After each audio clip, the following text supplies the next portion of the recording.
Greetings and peace, everyone. Doing a mic check. Peace, peace, peace. Greetings. Doing a microphone check. Let me go to greetings. If you can hear me, press 1, please. Press 1 if you can hear me.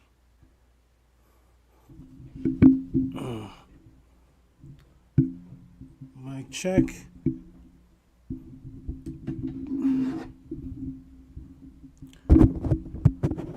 Can you hear me? Okay. Greetings, everybody. Nice to see everyone back. I've been away for a little while, off of social media for a while, focused on family, making sure everybody's okay, making sure everybody's good. Was feeling a little under the weather, a lot under the weather, and so were some people around me, and definitely wanted to stay away from anything other than focusing on the people around me and myself being 100% better mentally, physically, and spiritually. So therefore I took a break from social media for a while, because sometimes if you try to mix the two worlds and you don't fully focus on self, you can become distracted, and I'm a man about focus. I want to come to everybody 100% or 0%. Okay, everybody, this is Afu, Daddy Afu, and he's a very special magical snake to me. He actually has no scales. There's not a scale on him. He has skin like human skin. So he is a snake that does not have any scales on him. His name is Daddy Afu. He's named after the very first magician in Kemet. And the Afu part of his name is a Melanin word that means skin, because that's what he has. He has skin and not scales. Right, Daddy? Very beautiful guy, and he's in the coloration of a giraffe. A snake that is in the coloration of a giraffe. Okay. Peace, everyone. Who do we have in the room? Let's see and take a look before we get started. Greetings. We have who do we have here? Oh, we have Sonia Reddit. Greetings, Master Teacher Tehuti. Greetings, Sonia Reddit. Greetings, greetings. Peace, Hotep, to you. Greetings, everyone in the room. Who else do we have here? We have Unk M. Mayat. Greetings and Hotep, Unk M. Mayat. Peace to you. Peace to everyone in the room. Asiatic Soldier. We have a soldier in the building. Peace, Brother Tehuti. I'm tuned in. Peace. We have Khalil Barney. Peace to you, Khalil Barney. We have several people in the room. We have J. Rue, who says most anticipated. Okay. We have F.U. Bill Gates, who says, what's happening? What's happening, Bill Gates? F.U. Bill Gates, let me get that clear. What's happening to you? Greetings. We have a lot of people in the room. Interesting names. I and Self, Lord and Master. Very powerful name. I and Self, Lord and Master. Greetings to you. And the room keeps piling up. We have Ashley the Great. Peace, Ashley the Great. Welcome to the Podclass, everybody. Thank you guys for being around, sticking around, and being focused on knowledge of self, not drama. Let me fix this. Okay. Yes, there we go. Not drama, not negative energy, not focusing on other people, not trying to take other people down, but just information, ma'at, and truth. I've been away from a while. I've seen a lot a lot of things, a lot of people on the other podcasts. And I try to listen in, try to tune in, and try to see if I can hear some information and knowledge, and just to see what's happening while I've been off. I know everybody here wants knowledge, and I'm gonna update everybody as well. Let me see if I can get this here and put this in the chat room and put it on the screen here. So for those who don't know, I had a debate recently, and it was not with Mighty Hebrew. That was actually supposed to be the next debate, but in the middle of setting up a debate with Mighty Hebrew, the brother Sonetter called me, and he asked me if I want to debate or talk to a gentleman named not Post Malone, that's an artist. A gentleman named VOCAB Malone, and I said sure, and we got on and did our debate on Sonetter. I'm gonna actually put that in the room there. You guys can see and see if it went in the room. Okay. That is the YouTube link. It wasn't on Sonetter's main channel for some strange reason. It was on a Sonetter University's channel. Short notice debate. And basically the gentleman, VOCAB Malone, was on Sonetter basically killing everybody. He was beating Jabari. He was beating Reggie, Hebrews, everybody. He was kind of beating everybody. He's supposed to debate Shaka Akmos, but Sonetter called me instead. Sonetter said if Shaka Akmos debated him under time restraints, then he wouldn't have done well. So he called me. I'll let you guys. I'll screen share so you guys can see what the video looks like when you guys go and look it up, because it is not on his main channel. A lot of people said they can't find it. Okay, so if you guys can see the screen right now, this is what it looks like. It's under Sonetter University. Okay, and I'll also show you guys something. If we click on Sonetter University and we go to videos, great thing about this is that if we go down, let's go to 1 year ago, 2 years ago. So if we look at the views on this channel, we see we have Hebrew Israelite History Practice, 325 views, 526 views, 306 views, Allah B, 133 views. Keep scrolling up, we get to Baba Heru, 1,500 views. Zion Lex versus Dwight Stone, 6,700 views. VOCAB Malone, he also beat Ankh West. VOCAB Malone versus Ankh West, 7,500 views. Sonetter versus Apostle, getting Apostle to admit something, 938 views. Captain Dazariak takes on Jabari. Those are the two biggest names on Sonetter. 2,900 views. Garfield versus Gorilla Hebrew, more big names, 2,800 views. And then you get to my debate.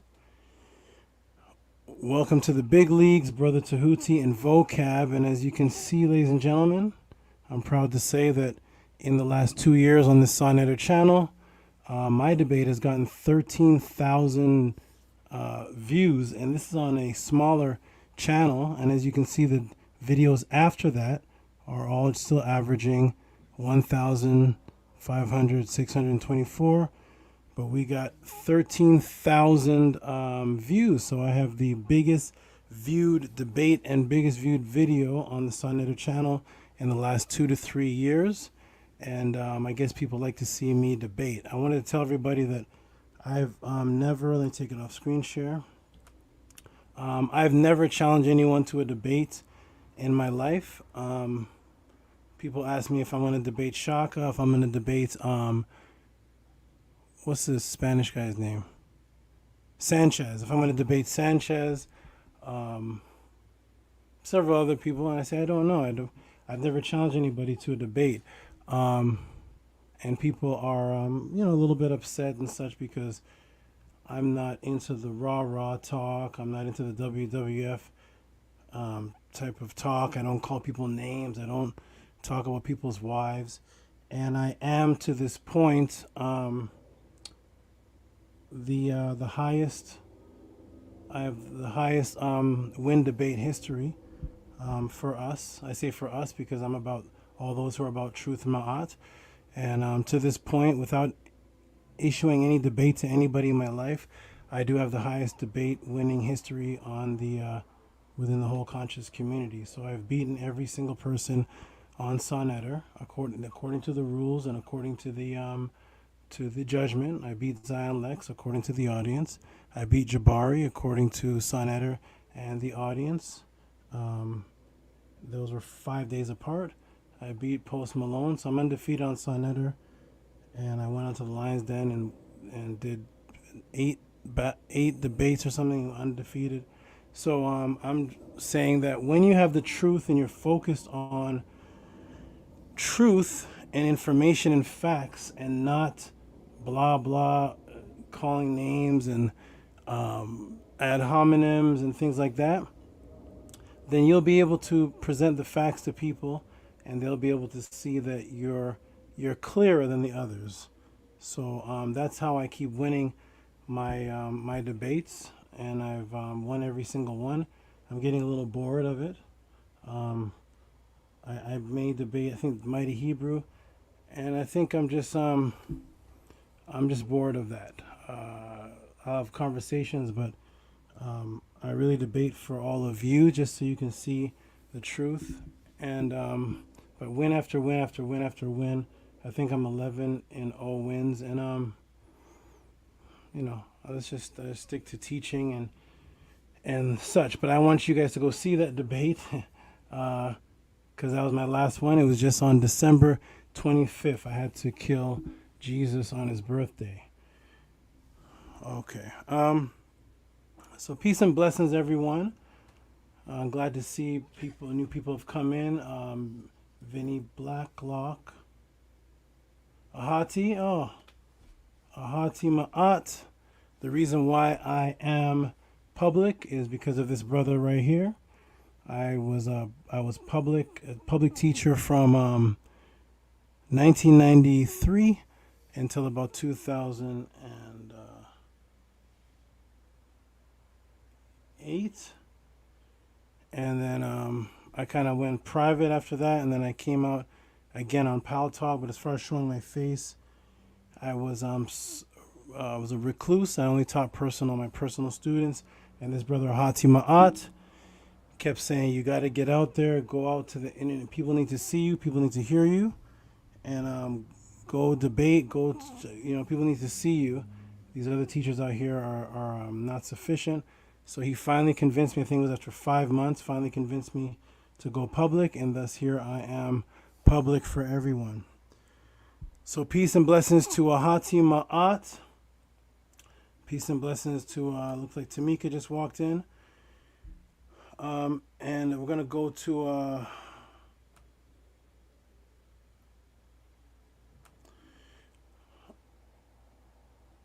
one moment. Yes, okay. If everybody can hear me again, press 1. Again, I'm doing a mic check. Press 1 if you can hear me. No, Lenny, you passing this on bucket here? Press 1 if you can hear me. A mic check, press 1. I'm going to put him in here. Yeah, thank you. And the lid. Okay. So everybody who is here new to the Podclass, those who are familiar with the Podclass, I will I'll say again how it works, how this goes. So I do this for a living. A lot of people wanted to have one-on-one, still want to have one-on-one classes with me, and it is very difficult. Hold on. It's very difficult. I started doing one-on-one classes. I was charging people by the hour, but then when you have 20, 50 people, or more asking for one-on-one classes, and there's only 12 hours of wait time in the day, and you have 50 or more people asking, can I get 2 hours? Can I get an hour? Can I get 3 hours? It takes a toll, and I can't do that. So what I said to everybody was, I will have a pod class open for the public, and all I ask people to do is to support. YouTube gave me super chat during the time I was away. They gave me YouTube gave me super chat, and 4 days ago took it away from me. So they gave me the super chat during the time that I wasn't on the internet. I found that out. I was able to get super chats, and then right before I came back, they told me I disqualified. So I do not have the ability to have the super chat option right now. As you can see at the bottom of the Podclass, all I ask is you can send in questions still in a super chat form by sending in the question to the TT Amun Cash app. I'll post it on the screen, and then I'll answer the question. That helps support me. That is reciprocity, because I may be here tonight for 2 hours or so just teaching. No gossiping, no slandering anybody's name, no showing pictures of people's wives, just straight teaching. And that takes much more energy and discipline than to just talk about other people. I will be showing facts, dates, different languages, origins, based on what people ask. So all I ask for supportive help is send in a Cash app. Send your question. Just type in your question on the Cash app. I should see it come in, and then I post it up, and then I go ahead and answer the question, and we move on to the next person. And that helps support and also helps make up for the fact that I cannot monetize. YouTube will not allow me at this point to get the super chats like you guys see on the Killer Priest channel, where people send in a question. They send like $10, $50, $5, and they do it all night on the Killer Priest podcast. But they've banned me on this podcast, so I can't benefit from that. I can't do that. And most of the people on the Killer Priest podcast are sending in super chats because I'm there. The super chats are directed towards me. None of the super chat money for the Killer Priest podcast, I don't see $1 of it. That all goes strictly to support the Killer Priest podcast. So I'm on there answering questions, really just to support the Killer Priest podcast as far as financially, because I don't see a penny of the super chats, and sometimes $300 is made on super chats, $500 is made on super chats, and no problem at all. But this is my channel, and yes, I like reciprocity and support. And on top of that, I'm going to be breaking things down even without a question. I have some things to break down from the last time I was here about 3 weeks ago. There was some super chats. There was some questions that were asked I couldn't get around to, and there was some things I wanted to break down that I couldn't get around to because of time constraints. Peace. We have Brenda Castro. Peace, bro. Tehuti. Peace. Peace to you. Killer Priest never paid me. No. No. And no, we never agreed that he should. So I'll go back again. There's no problem. I don't expect that. I don't expect anything. I just expect people to support me directly with the Cash App that you see at the bottom. I also have PayPal and Zelle for those who don't use Cash App. But no, Killer Priest doesn't pay me. No, not at all. Nor have I ever asked Killer Priest to pay me. AD has actually given me a little bit of funds to support, and I appreciate you. Shout out to AD. Respect to you. Um, yes, so true, but you got a value of an audience, which is why I'm here to support. Peace and thank you for your support. Tall God Heru. Oh, Tall God Heru. He's a brother with a deep voice that I believe called in when I had forced Lord Jamar to leave the show one day. I think this was the brother. Shout out to you, Tall God Haru. Peace and love. Peace to everybody new that's coming in. RPM. Peace to you. Hati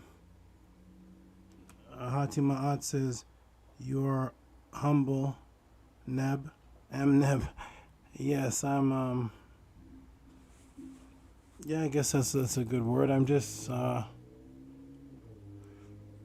yes, I guess I am humble. I follow Ma'at, so. We followed Ma'at in ancient times along the Nile before people started calling people humble. It's just it's a frequency. It's a way of life. It's a way that you interact with people. I try to guide people into where they can find the real laws of Ma'at, not the false 42 laws that the internet is spreading, but the actual real laws. And once you follow that, and once you become in tune with that, your frequency and vibration changes. By the way, Nanny, Zebra is somewhere. I don't know where he is. So if you see him, I don't know. Yeah, he's somewhere on the loose. Okay. Okay. So let me put on my email so I can see if the cash apps are coming in. I don't see any cash apps yet. Let me go back to the, okay, we got, let me keep welcoming people in. DH and New. I remember this brother. Pardon gods, not men. Peace to you, DH and New. We have Nick. I think there's going to be a lot of people here today. It's already at 55. We haven't even started yet. Nick Reed, peace to you. We have, I guess we have a witness of the debate, Raphael Gary. Great win against VOCAB. Thank you very much. Appreciate that. It was a win for Ma'at. I did get the official win, too. So it was an official win typed out by the moderators of Sonetta TV. So thank you. Yes. Thank Ma'at. And the win was for, you see him? Yes. Okay. Could you grab him? Is it fine? He should be. He should be if you. Okay, no problem. Everybody, we got a snake on the loose. We got zebra. Yeah, we got zebra on the loose. Okay, peace, everybody, and thank you, Raphael. Peace to this bro. Peace, Kemet. Oh, Kemeti 101 from the podcast. From the yes, very familiar with his brother here. He definitely supports. He sends in super chats. He watches me on Killer Priest. He comes here. Peace to you, my brother. Peace to everybody that is here. So he's going deeper in there. Yeah. Okay, I'll have to probably get him later. If you can't see him. I can see him. I got him. I got his tail end. Oh. I heard him. Oh, okay. So everybody, again, please. I'm gonna teach a class. I'm gonna break down some things in a moment, anyways. But everybody, again, if you have questions, please send them to the. You got them? Oh yeah, thank you. Come over here, Zebra. Zebra's on the move. And let's see who. Okay, thank you. All right, Zebra. All right, we got Zebra back because Zebra was on the move, on a mission. We don't know where he was going. He was just roaming through the house, and we have him back. His escape lasted 10 minutes, 5 minutes or so, or 10, maybe 15 minutes. This is a zebra. Greeting zebra, because he looks like a zebra. But his name is Seb Ra. Seb as in Geb, and Ra as in Ra. And his name is Seb Ra. A little play on words because he looks like a zebra. So that's zebra. Okay, Master K. We're going to greet Master K, who came in. He says, Shaka didn't present any primary sources. These are the complaints I have been getting. It's not my business, but I have been getting complaints. I also watch the shows when I'm not there, and people keep saying that, hey, the other brothers there, they don't show any sources. They're just talking, and they kind of sound angry. And but that's good. I want you guys to see everybody. That's how you compare information frequency. You watch everybody, and then whoever you vibrate with, that's who you lean towards. But the way that I teach and the way that I am is appreciated more when you see everybody and do a comparison. And the way that they are may be appreciated when you do a comparison. You know, it's what some people want: drama. Some people want facts and knowledge and source root information. So, but yeah, sorry to hear that he didn't present any primary sources. You know, peace to Shaka. I don't know much about him, but peace to him. Peace to everybody. Danny sent you cash app. Um, Had a question. Danny. Danny Salinas. Okay.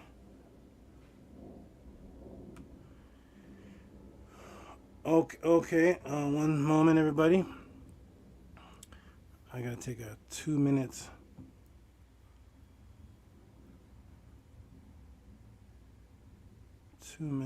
Okay, we have something in here. We got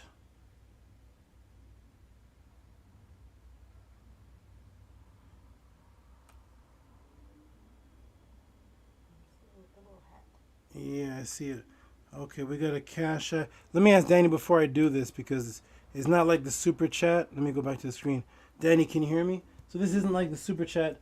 I'm gonna put it up on the screen, but it's gonna show your cash app name. Okay, I can block it out if you want, or I can just put it up, no problem. But I definitely want to tribute you for the cash app super chat question. Danny Salinas. I don't actually even see Danny Salinas in the room. It says super Danny Salinas. Oh, so super Danny. I'm here looking for D, and he's Super Danny Salinas. Okay, Super Danny, Super Danny Salinas. Yes, I did receive the cash app right now. Shout out to Danny Salinas.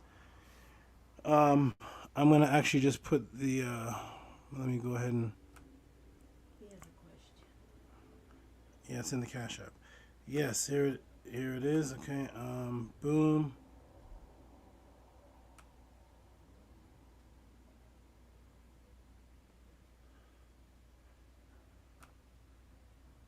And let me see. What do we have here?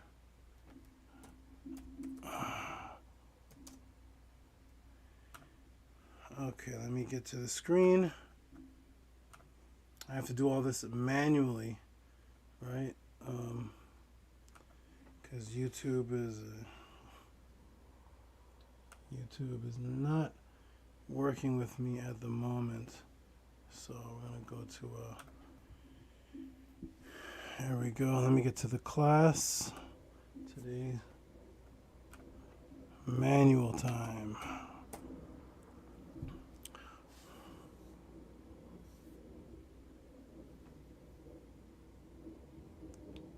Pardon me, everyone. My computer is running slow. It's moving very slow right now. I don't know what's happening here. Okay, so what I'm going to do, I'm just going to go ahead and... My computer's running slow, so I'll do it the faster way. Where'd it go now? Oh, okay. I'll do it the faster way, which is, we'll just go like this. For now, because my computer's slow, so, okay. Overlay.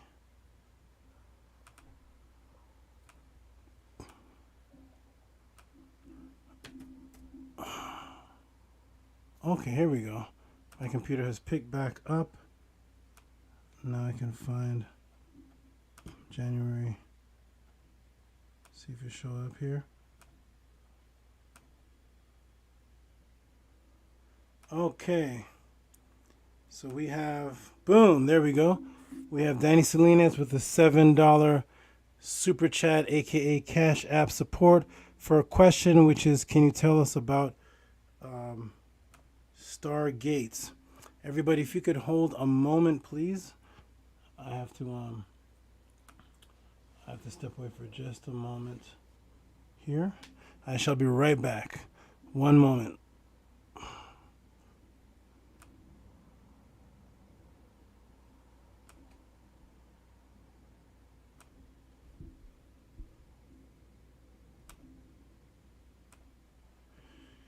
Okay, I'm right back.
Okay, I'm back. Let me get back to the screen with everybody. Okay, I am back. I have returned. Let me get back to the comments. See everybody here. Let me take off this Shaka thing. I don't want anybody to think I'm focusing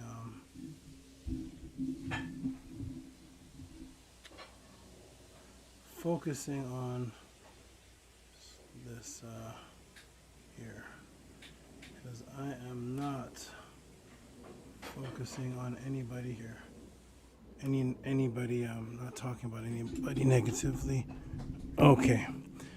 All right. If you guys can hear me again, press 1. Doing another check here with the microphone. Press 1 if you can hear me.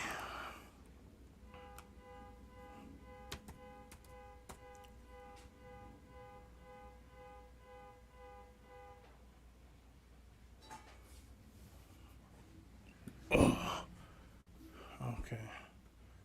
Let me check out the screen, make sure everybody can hear me okay. Go back here.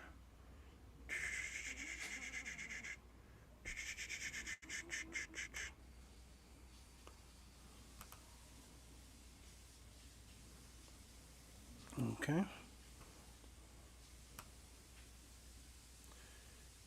One moment, everybody's getting things together here.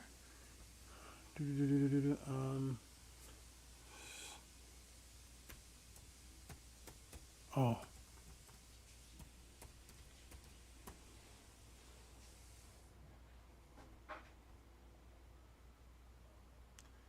10.3 megabytes and 3.3 megabytes.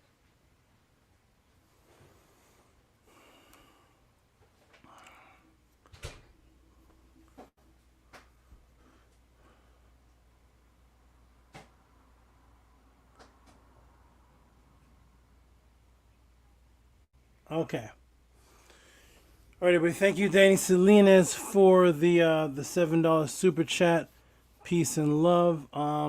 He has a question about about Stargate. So first, I'm gonna explain why it would even be called a Stargate. Okay, so in KEMET,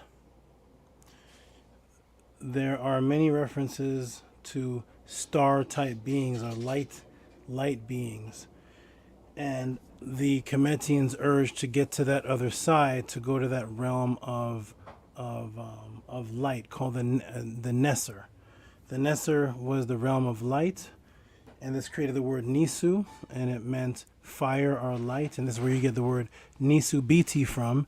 Nisubiti was the original name for the pharaohs, which were eventually called Par-Ees, the great house, in which the Greeks saw them and started calling them pyramidos.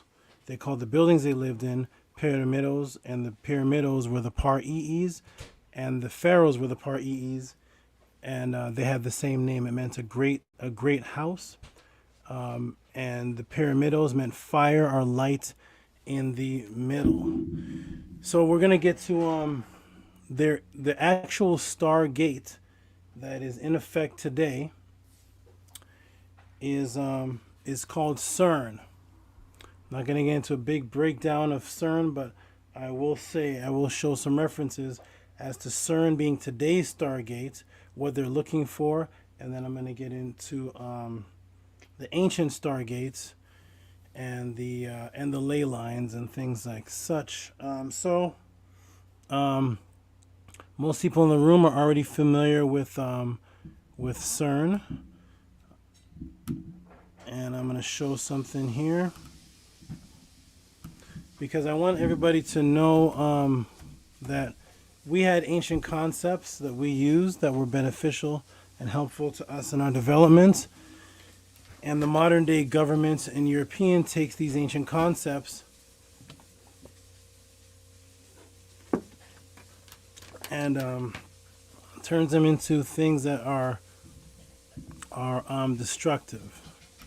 So let me do this here, and we'll get into it because you guys know me. You guys know how I'm about to do this. I want to make sure I can visually show everybody what I'm speaking of. Okay, so here we go. Let's see if we can get some images here. And by the way, everybody, none of these questions I have any idea are coming. These are not anything that I've pre-prepared for. I had no idea Danny Salinas is going to send me. I don't know if people are going to ask me questions about Christmas, Jesus, Cern, spiritual healing, Purim Haru, DNA, the Anunnaki. I have no knowledge of what anybody's going to ask. I'm putting myself in a position where I'm just saying ask questions, and I'll see what I can do with them. Let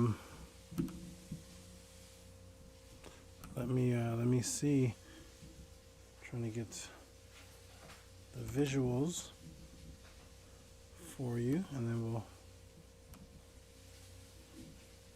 Okay.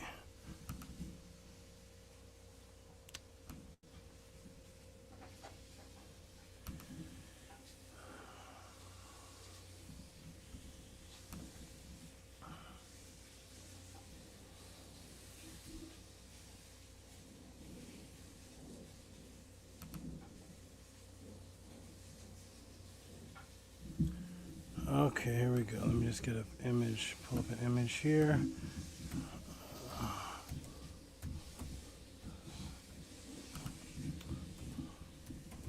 Sometimes this information disappears. Gotta catch it while I can. Here it is. Here we go.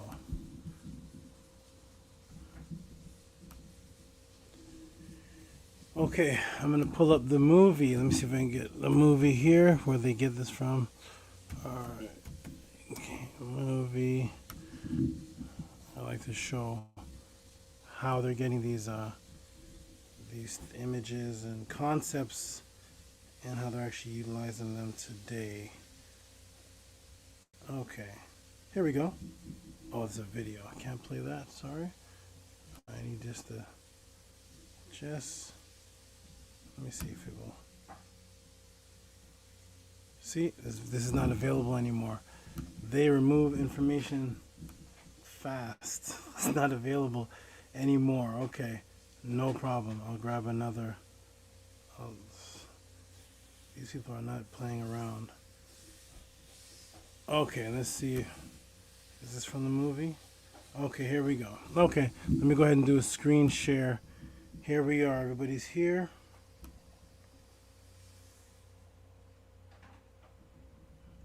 Okay, so I'll do a little screen share here. Entire screen. Okay, so here's this is from a movie. This is the reason why people use this word. Okay, this is a movie that made it popular. The movie is called Stargate. This movie right here, Stargate. Okay, this movie here, that's the book. This movie here made this concept and this word popular. I'm sure many people have seen. Here's a good image. Here we go. There it is. This movie has made this concept very popular. A Stargate, a gateway to the stars, first made kind of popular through Star Trek and Beam Me Up Scotty. But the Stargate movie is actually the movie that showed this circular type image with this watery like type of substance, something in between it, and you walk through it and you end up somewhere else going through a vortex. So this movie made it popular. This is actually happening right now. Okay, here is the actual Stargate. Right here. Okay, so this is the large, the LHC Large Hadron Collider, and they're using this to open up stargates, and they have successfully opened up stargates or portals to the other side. We're going to go back now to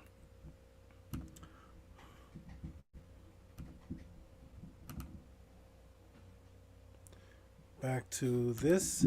This is coming from the director of Cern, the director of research at Cern, physicist Sergio Bertolucci, has stated that the LHC may create a door. This is where they get the concept of a gate from. In KEMET, it was called the SABA. The SABA, which was a gateway or a door entrance to the other side. An extra dimensional, according to him, something may come out of that door. We may send something through it. A top buffin at the large height LHC says that the Titanic machine may possibly create or discover previously unimagined scientific phenomenon or unknown unknowns. For instance, an extra dimension. Out of this door may come something, or we may send something through, said Sergio Bertolucci, who is the director of research for the scientific computing at CERN. Brief reporters include the reg at CERN HQ earlier this week. Okay, so this is the Stargate we have over here. I went to the website, the CERN website, the Stargate website, or they say the Hydrogen Collider. That's what they're calling it. It says many theories say dark matter particles would be light enough to be produced at the LHC If they were created at the LHC, they would escape through detectors unnoticed. However, they would carry away energy and momentum. So physicists could infer their existence from the amount of energy and momentum missing. After a collision, dark matter candidates arise frequently in theories that suggest physicists beyond the standard model, such as supersymmetry. And here's the part right here. And extra dimensions. One theory suggests the existence of a hidden valley. A hidden valley is, of course, a code word for a portal. When you think of a valley, you think of a long tube or a long pathway with things on either side of it, and you're traveling down a long path. But this is a hidden valley. This is a type of path or pathway that's not seen with the physical eye, because the physical eye is only seeing 7 colors, the 7 that make things complete in this physical world: red, yellow, blue, green, orange, purple, and violet. But this is the hidden one that's beneath that. A parallel world made of dark matter having very little common with matter we know. If one of these theories proved to be true, it could help scientists gain better understanding of composition of our universe, and in particularly how galaxies hold together. So they're studying dark matter, how to manipulate it to find or open up gateways in supersymmetry that they call hidden valleys, that they can have something come through or send something through that is made up of particles and matter that we are unfamiliar with. This is the purpose of that gateway. Okay, now we have Stephen Hawking has suggested that the LHC may be capable of creating a black hole that could swallow our world or destroy the entire universe. Stephen Hawking says the God particle, that's what they're looking for, the God particle, that scientists believe create the world, could actually end it too. The particle known as the Higgs boson has the worrisome feature that it could become unstable at extreme high energies and create a black hole that will collapse the universe. The legendary British physicist has warned in a new book, Starmus, according to the Daily Express, this could happen at any time, and we could see it coming, Hawkins claimed in his book. So not only is it creating small hidden portals, but it can create a large one that can swallow up planets. So they're trying to create these portals, and they're experimenting at the risk of destroying everyone. Okay, now, interestingly enough, through this Stargate, this is the Cern website, directly to the Cern website, and they have a section in this website called Hunting Season, which I spoke about this on the Killer Priest podcast. Hunting Season at the LHC. Okay,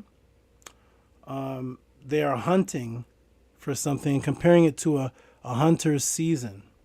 Right? Anybody that knows anything about hunting, you know there's different seasons that are good for catching deer, different seasons that are good for catching bears, perfect seasons, mating seasons for catching salmon as they swim upstream. There's different seasons to catch different animals, but the LHC, the Hadron Collider, has a section on their website called a hunting season. Okay, what are they hunting for? What are they looking for? They're looking for the beast, as they call it. Now, with the LHC, this is all from their website too. With the LHC now back smashing protons together at an energy of 13 TeV, what exotic beasts do physicists hope to find in this unfamiliar corner of the unnatural world? They're looking for exotic beasts as they try to travel through this hidden valley to get to dimensions on the other side and let these things through. This is the living actual Stargate. It's happening right now. They're experimenting with this Stargate over the Cern. This is one of the images of what it looks like here. And they have images where it shows energy going up into the clouds from this particular area. And these experiments are ongoing. and they're creating energy and trying to open up vortexes, open up energy. Now, to the two. Let me get back to the screen a second here. Now we're going to go to the root. Stop sharing. To the root of where this actually comes from, and how the ancient ones in the Nile Valley actually use this for positive purposes. Behind me, right there, is the boat of Ra with the Bennu bird. And this was originally describing the travels through the Stargate that we would make to go on the other side in the afterlife. We did this for positive reasons, for immortality. And I'm going to go ahead and share the screen again. And we're going to go to a translation.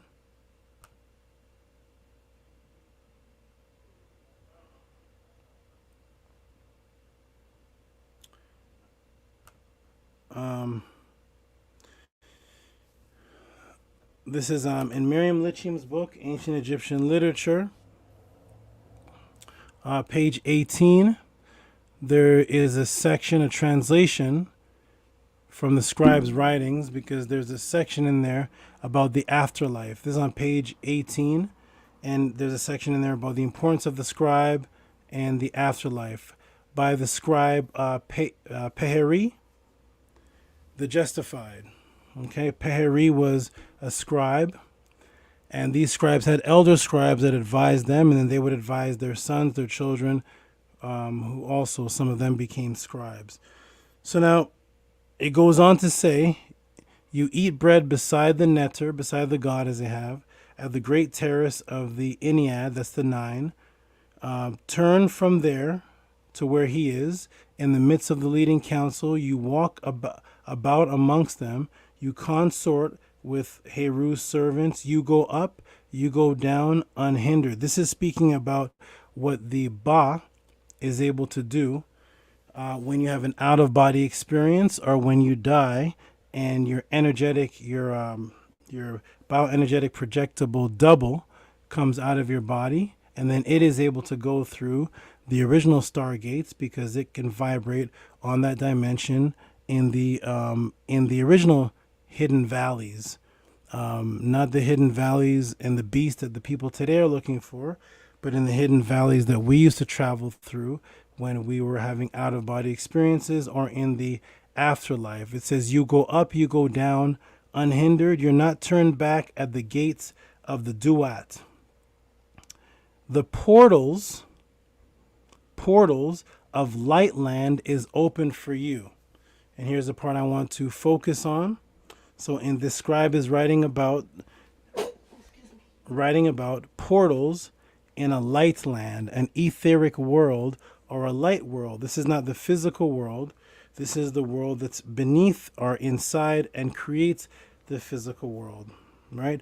Particles and waves and small subatomic light particles, that these worlds are actually created. And in that world, you can travel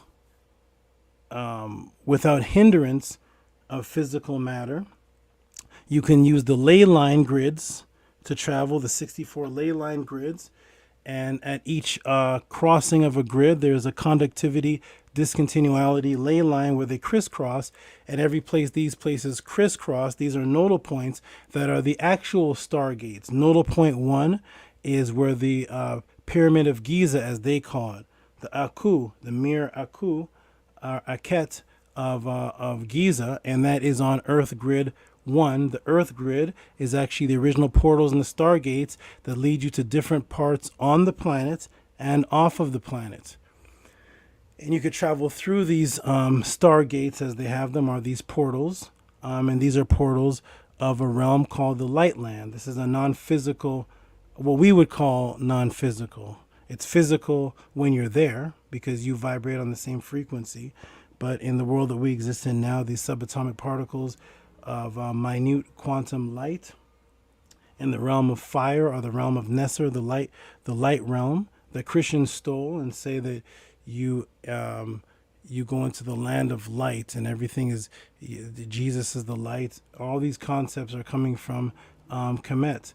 It says the bolts of the slide back themselves.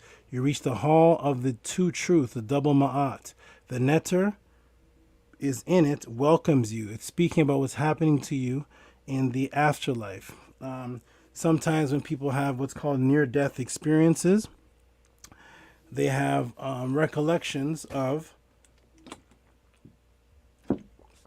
a tunnel, and at the other end of the tunnel is light, and then they see beings at the other end of the tunnel, and it looks like those beings are welcoming them, are inviting them to come over on the other side. And I just did a class on near-death experiences where all of the people that died, some of them for an hour and a half, they said it was the most pleasant experience they ever felt.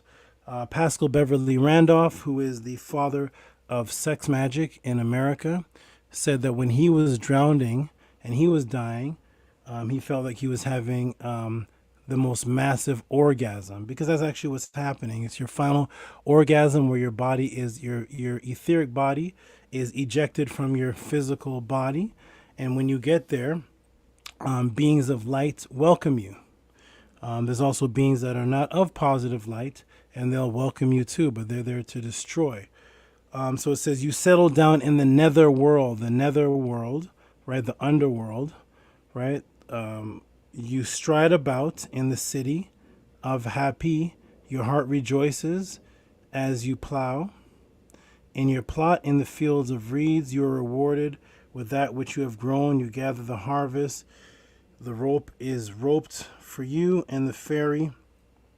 And it goes on. It goes on. But the part I want to focus on is the portals of light land are open to you.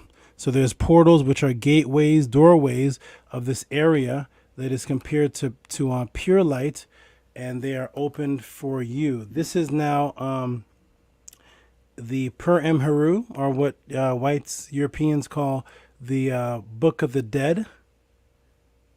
Right? It wasn't the Book of the Dead. It was actually the coming forth by day, by light. It was you coming forth as a being of light into the light land world, into that realm of light.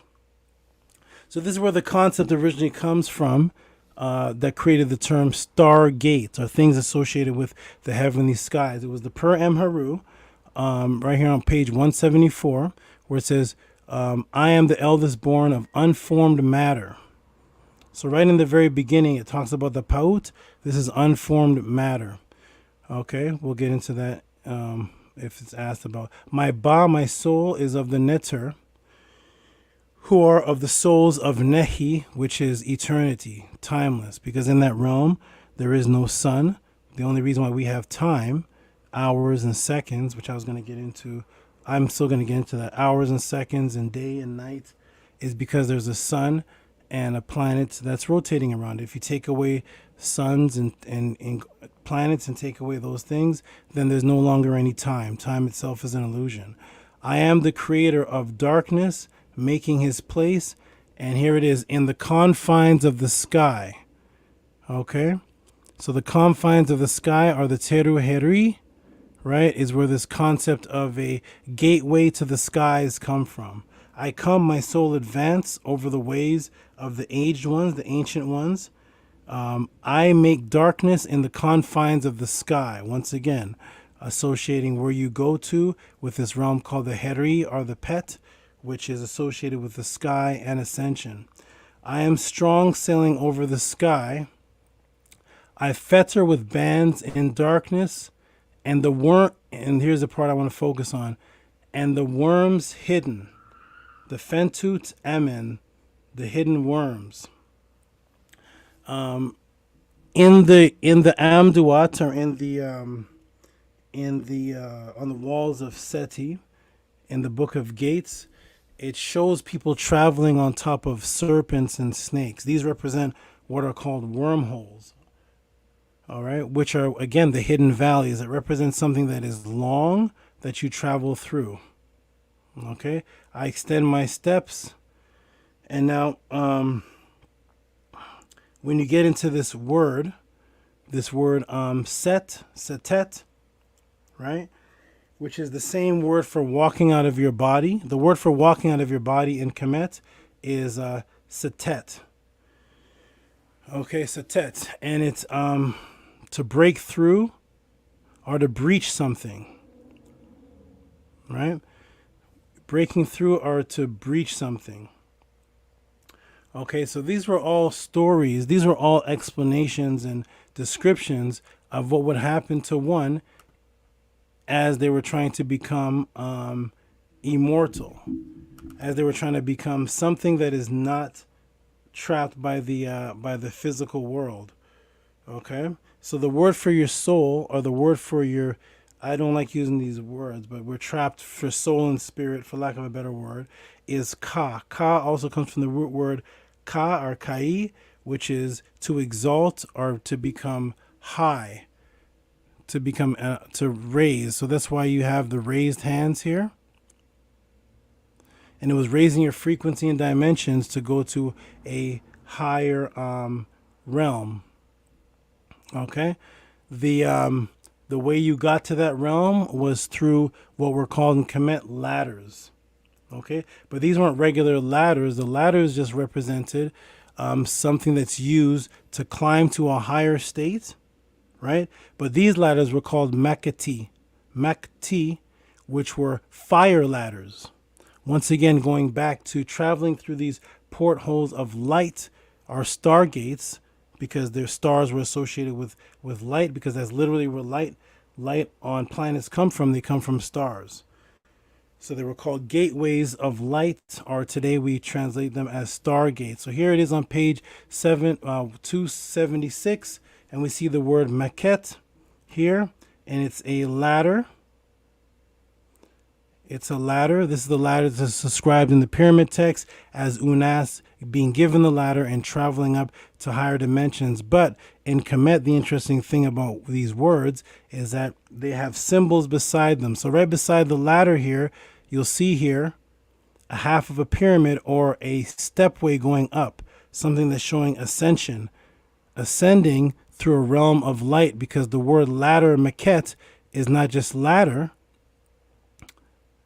When we look at it, it is the ladder whereby Osiris ascended to the heavens. Where are the heavens? The heavens are the place where stars exist, right? Literally, heaven is just the sky. But this is an ascension into a realm of light, a higher realm of dimension. And that's why the ladder itself is also translated to as fire flame or a torch. So the maquette, the same ladder that was used as a means of travel, is also called a light. This was copied into the Bible as Jacob's ladder, and that's why you see Jacob's ladder in their cartoon images as this ladder of light, and you'll see angels going up and down this flaming etheric type ladder of light. It came from the word maquette, which was the ladder that Osiris used to travel, or it was just symbolic of a means of traveling to a higher dimension of a realm of light, of Nasir, an etheric realm, and how you were traveling itself was through a flame. Okay, so that is the ladder, which is actually represented by two fingers, which is where you we'll get to that. We'll get to that. But here is the image of it right here. Here is the image of it right here. And this is what I was speaking of in the on the walls of Seti, or the Amduat, where you see beings traveling and they're on top of a serpent and they're traveling. Okay, so this is the 7 steps, are what they stole and called the 7 heavens. And you'll see 1, 2, 3, 4, 5, 6, and 7 steps. This is why the step pyramid was created. So the first place and the oldest place that you find any spiritual writings of traveling to higher dimension is inside of what Europeans are calling a pyramid, which is actually shaped after this image. Inside of this image, you see a man, or a Heru, laying down inside of it, and you see the sun and the arms of Aten reaching down, and you see 7 steps. And on top of the 7 steps, you see Asar and his mates, because Asar represented he who ascended past the 7 steps into the next realm through these wormholes or through these portals or hidden valleys, which is why they're all on top of this long serpent. So it says here the 7-stepped mound or pyramid surmounted by the god Osiris with Sakar laying inside the throne, the prone inside. And then among many titles ascribed to Asar, one frequently used is God of the Staircase. You see? God of the Staircase, right? The 7 steps, illustrated stairway of 7 steps. Staircase are associated with ladders, and you would travel until you get into the doorway. And one of the ways for the doorway, the duat, right, is also the word for womb or thighs. Okay, over here you see an image of the Vesica Pisces, and you see an image of what they're calling black holes or gateways, and inside the connection from one realm to the next is a Vesica Pisces, which is the shape of the woman's vagina. Energy that serves the same purposes when it manifests on the physical plane, it usually takes the same shape, because what you're seeing as shape is just language manifested as a form that is going to look like another form that does the same thing. And you're just seeing it as the shape because you're seeing the image of what you think it looks like through your visual cortex, and it forms that shape because it does the same thing. The vagina is a portal from one realm to another realm, and so is the center of a vortex or this black hole, which they show as a Vesica Pisces, which is why a lot of pictures of Jesus is coming through this image right here. But these are the Stargates, are the ladder of Osiris. Okay, now the Mayans or the Aztecs had a very similar thing. Okay, so here we have the Mayans, the portals, or they called it the serpent rope. Back to the serpent rope are the wormholes again. The Mayan prophecy says the ladder will emerge from the center of the Milky Way in 2012. From out of the ladder will emerge the serpent rope carrying the 9 wind from the Codex Vendabones. And of course, they say the end of the world took place in 2012, which it actually did, because 2012 again was the height and peak of the Stargate LHC, where they actually changed the former world into the new world, which is why some of our past memories of the former world have been changed. When you look at the image of this wormhole vortex, it looks exactly like, again, the Cern. It looks exactly like the Stargate, the movie Stargate, because these Stargates are drawn in the same way in these ancient cultures, and they're just imitating it today, putting them out in movies as images that are subconsciously familiar to you, because for thousands of years we've seen this image as a Stargate, a gateway with a circle in the middle. But this is an ancient Aztec image of their serpent rope, right? Okay, so I'll show the step pyramid here, and here's a step pyramid which has the oldest writings of the ascension into the afterlife, and you can see the step pyramid and the image of the 7 staircase is exactly the same. That's why it is in steps going up to a peak, or a we'll just call it a peak right now for now. Okay, here is the ladder image, and this is in the antechamber. This is in the north wall, utterance 302, 312. The ladder is the maquette, the light path called the flame that one travels on to get to the other side or other dimension. Here is utterance 304 and the pyramid text that says, "Hail to you, daughter of Anubis and Pu. She stands at the windows of the Pert-U at the sky. You, the friend of Tehuti, she who stands at the 2 sides rails of the ladder." I have here ladder in orange so you can see. "Open the way for Unas to pass." Okay, so it's female energy that takes you to the other side through the ladder, just like it is feminine or female energy that takes you from the other world into this world in the form of a delivery or the form of a birth. Without the female energy, you would not be able to be born from one realm to the next, whether in this physical world or in the world on the other side. Both of them in Kemet are depicted as female energy because it's birth. Here is what a portal or a Stargate would look like. The maquette, the ladder, or the fiery flame ladder, and it would look like a spinning vortex. Spirit portals are energy vortexes into the light land or the light realm. Okay, so here is another image of what they call the wormhole theory.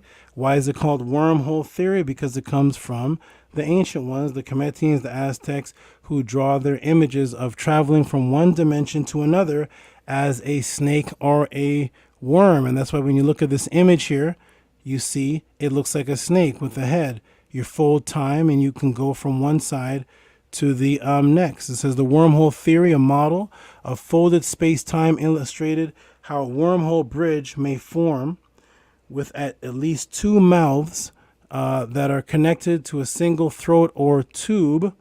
And the wormhole theory postulates that a theoretical passage, right, there's your Stargate, theoretical passage through space-time could create shortcuts for long journeys across the universe. Wormholes are predicted by the theory of general relativity, but be wary. Wormholes bring with them dangers of sudden collapse, right?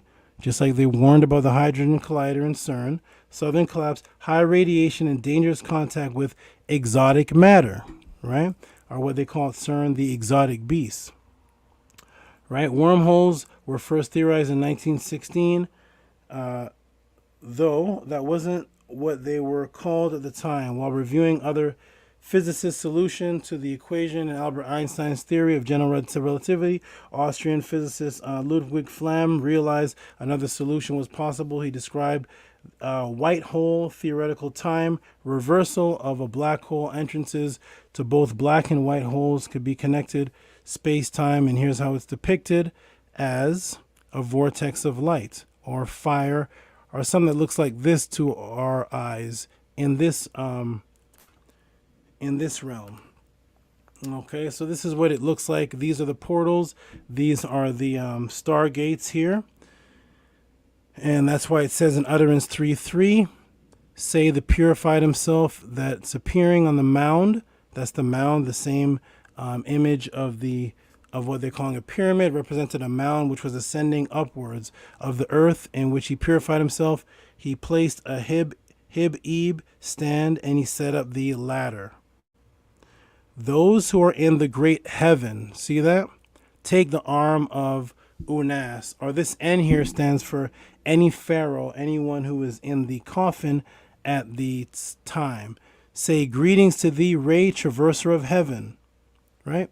So it was always associated with going up into the heavens or going through this passageway into higher realms, which are the Stargates, okay? So these Stargates, there's another depiction here. It says, ascend Unas to the heaven, thou climbeth on this in the name of ladder. Over here, climb upon her in her name of ladder. Once again, it's the female energy that gives birth. It's the female energy that allows you passageway through the afterlife. That's why when you see on the walls of Seti, and you see Seti going through his paths, he is greeted by Sekhmet Heteru, and she's the one that helps rebirth him. That's why you see Sekhmet in the tree, Heteru in the tree, giving fluids to the deceased. And this is where you get the concept of the tree of life, because just like trees give us life, it is the female who's represented by the tree in these texts that's giving man life in the afterworld, just as the female gives you fruit, gives you life, gives you milk, gives you the umbilical cord and everything you need to survive in the in this world over here. And that's why it says upon her. And to end this off, we'll show where this got into Christianity. Now, this is the Met Museum, two-finger amulet, 664, 332 BC. And we see here that the amulet, two stylized human fingers that are about life size. The amulets were used exclusively for the dead and were often found in place in embalming incisions and made during the mummification. The amulets were meant to magically heal a wound. First examples of this are the 26 dynasties. And this amulet in the Book of the Dead, the Pyramid Text, says Pepi has gone straight away to heaven by means of the two fingers. The two fingers, because these two fingers represent the ladder. That's how you make a ladder sign with your hand in Kemet. You just can't put the little lines in between that you step on. All you put is your two fingers, and it represents the ladder, which is your ascension into the next world. Because the European and because Christians knew of this, they knew that subconsciously we would see these two fingers that would represent the connection from this world to the next world. So they gave us this guy. They gave us this guy, which is the new connection. The new connection from this world to the next world, because why? No man can get to the Father but by me. He is the way, the truth, the light, right? You can't get into the afterlife, eternal afterlife, but by Jesus. So they always show you a picture of Jesus with the two fingers of Kemet, which represents the ladder, the pathway by means of which one transverses from this physical world into the next realm, into light land. But they're giving you this as Jesus. And that's why when you walk up to any Christian or pastor and ask them, why does Jesus have up two fingers? Is there any reference in the Bible to this? Why is Jesus always shown like this with his two fingers up? Because the two fingers of Osiris. And that represents the gateway into the next realm, or the original Stargates. And I'm going to end it right there. Thank you for your question. There's much more, but I'm not going to take in the whole podcast. I was going to get into ley lines and many different things, but I think that's enough for the $7 Cash App research. Look for more, and we're going to see if we can find more questions. Peace to you, Danny Salinas, Super Salinas, and thank you for that super chat. I'm going to check my email to see if there's any more sent. And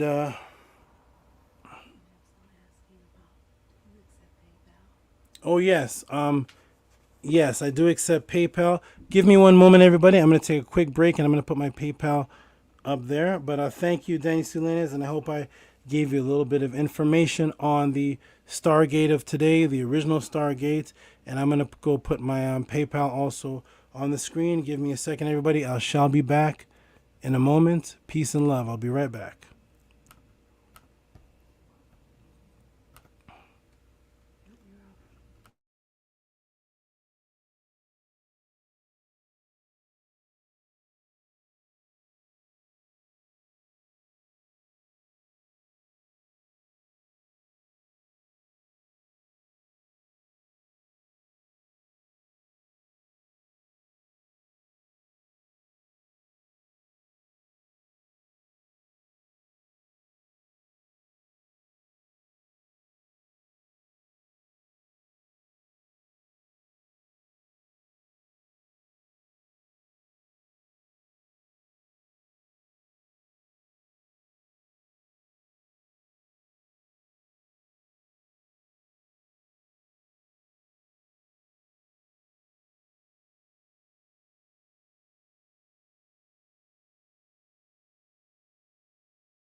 Okay. All right, I am back. Hold on a second. What's that? One moment. What is that? Okay. Okay. Let me go ahead and put the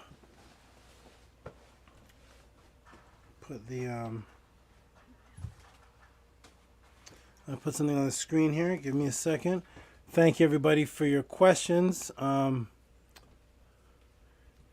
keep them rolling in. I'll keep breaking down what I can. And also, I'm going to have a section here where if anybody wants to come in live, ask a question, actually come on the screen live, show yourself. I can make things open for that. If anybody wants a question live, that's also an option. Let me go ahead and put this on the screen here.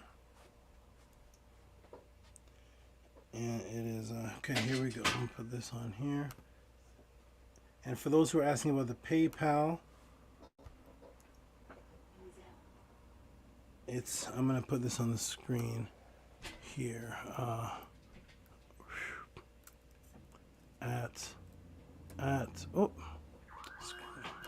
Screen disappeared. Here I'm back.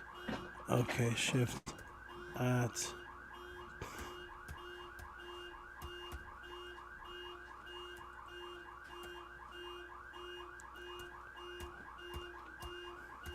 what's going on outside?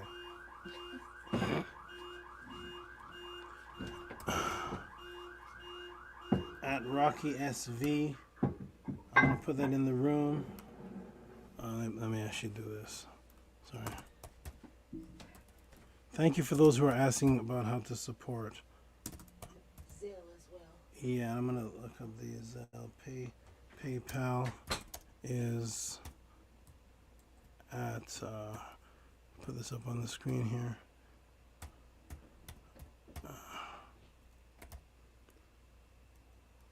Okay, I'll put this up here. Boom. Okay, that's also the PayPal right there is at Rocky SV. Let me correct the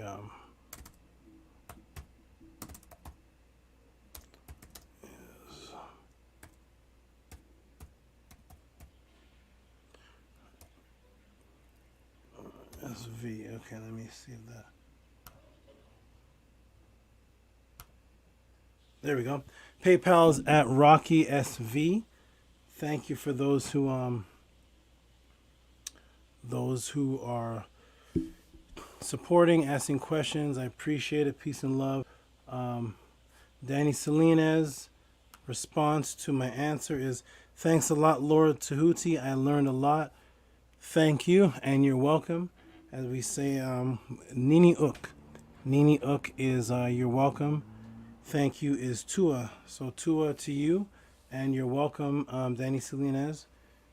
I try my best to answer and give these references, and I'm not afraid to take a stance on what I teach and believe in.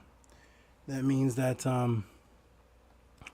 that if I claim Ma'at or anything, if I claim Ma'at as my spiritual source, then I'm going to go to it to give answers to questions. I'm going to use other references too, but I'm also going to go to Ma'at. And I think I'm one of the last ones to do things like that, to not be afraid to say what you believe in.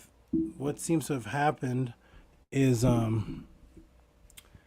because there's so much focus on being a non-believer in Christianity, Islam, Hebrew Israelitism, Judaism, because such a focus on destroying these religions, the new conscious people are so they're so focused on destroying the believers that they never take a stance as a believer in anything. You'll notice. Okay, so it's very easy to attack others and show contradictions and tear everybody apart. It's harder to dismantle religions while taking a stance, because when you take a stance, then you make yourself vulnerable to questions on what you believe in. So now Hebrews can come and say, oh, you believe in Ma'at? Oh, you believe in the pyramid text? Oh, you believe in this Tehuti? You're teaching this? Okay, good. But if I came and said, oh, I'm just an atheist. I don't believe in anything. I have no stance. Do what you like. But I'm going to attack Hebrews. I'm going to attack Christians. I'm going to attack Muslims. But me, you can't touch me because I don't believe in anything. So you can never ask me anything about. That's the safest thing. And that's literally the majority of the entire conscious community. So it's better to take a stance on something. That means ask yourself, what would you do? What would you do before any of the lies were introduced? Didn't every single culture in ancient times have a spiritual stance? Yes. There was no such thing as an ancient atheist culture. Every culture across the motherland, every culture across South America, Japan, all over the world, before they were invaded, all had spiritual teachings of some sort. Now, the majority of the conscious community does not have any type of spiritual teachings or reference. They don't go to the pyramid text, and I'm trying to reverse that. I'm trying to let everybody know that we did have a teaching. Yes, Christianity is wrong. There's mistakes and errors. Yes, Hebrew Israelite, the Bible has all kind of mistakes. It's introduced, it's indoctrination. Yes, Islam, the same thing. Yes, yes, yes, all the same thing. Now let's reverse in time and go back before they were corrupted. What were we doing before the corruption? Were we saying we were atheists and we didn't believe in anything? No, we weren't. We were the origins of spirituality, religion, and that type of we were the origins of all of that. I'm trying to teach everybody to go back to the root of the origin so you can be back on your proper frequency. Okay, let me look back at my so thank you, Danny, because the more questions you ask, the sharper it keeps me. Okay, so I'm gonna go to the email, see if oh, and there's several. Thank you, everybody. There's several Cash App supports here. Let me go through them.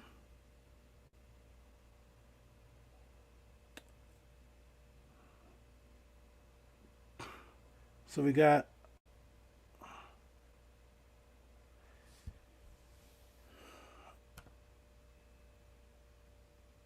peace to Philip.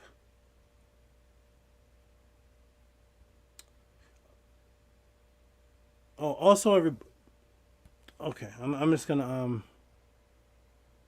let me do this. I'll just put it wide on the screen. Okay, good. I think that's the best way to do it here. And I'll peace to Philly G. Philip G. Peace to you, my brother. And he sent a I'm gonna do a screen share for now. He sent a $5 Cash App.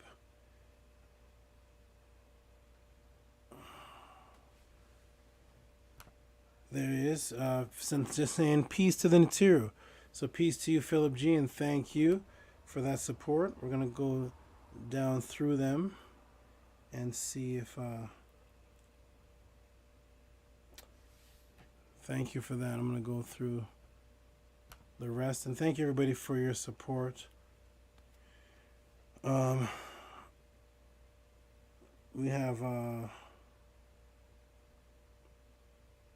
Philip Hernandez. We have for a true broom. Let me do this. Let's see if I can just do this here. I think I should be able to.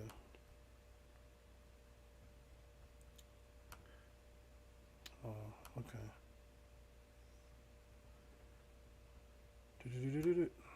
Okay, here we go. I'm gonna save everybody. I'm gonna save everybody in the files because, like I said, the YouTube is not working with me to just have the simple super chat, so I have to manually try to do it myself just to show do manual super chats where I'm showing everybody. And this is see if it shows on the screen. Boom, there it is. Broomfield 555. Thank you, brother or sister. It says cash up for a cool star. Thank you. Let me look for more. Thank you, everybody. I really appreciate it. I think we have a question here. Who is this? Dan. Dan, are you in the room, Dan? Let me go ahead and do this and see. Dan. I'm just going to say Dan. Thank you, Dan, for your super chat, your Cash App.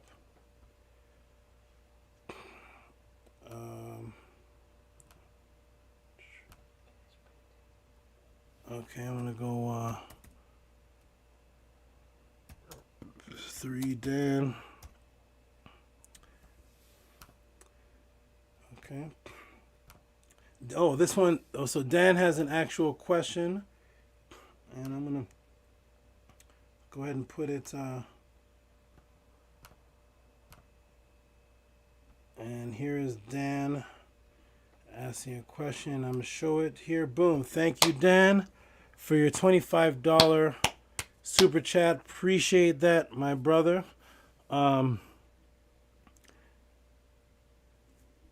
Do you believe melanin can heal the body? Dan, let me get this off the screen.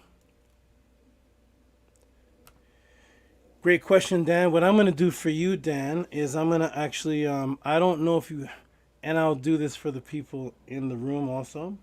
I have a book that actually addresses this. It's available to everyone.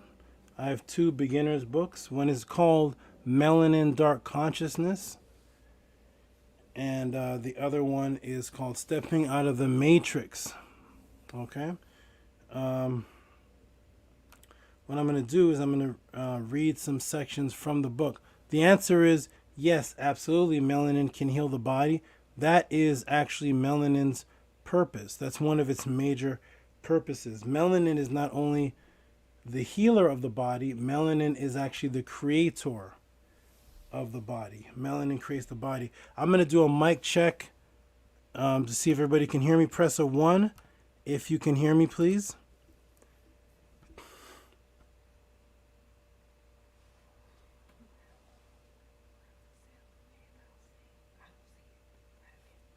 Yeah, hand up on the screen. No. Okay, hold on. Hold on, everybody. Okay. So I have a PDF. And let me go back to the screen here. Okay. 111. Okay, good. Everybody can hear me. Wonderful. I'm going to go ahead and put the...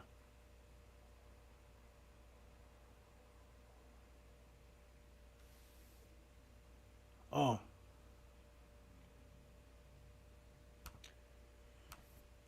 Let me just create it right here. Okay. Because YouTube is not working with me. I have to do everything manually. No problem though. We're the creators and we can do all this manually. Is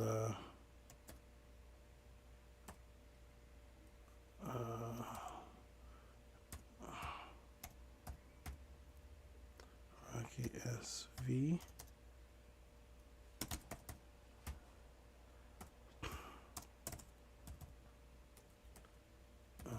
Is $.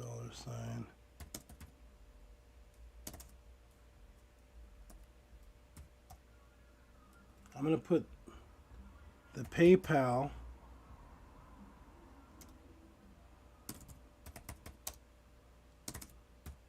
and the Cash App as one thing. One message across the screen.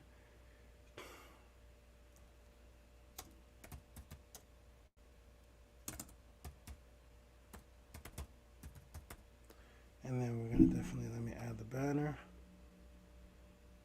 Let's see if it shows. There we go. So the PayPal is Rocky SV, the Cash App. Oh, hold on everybody.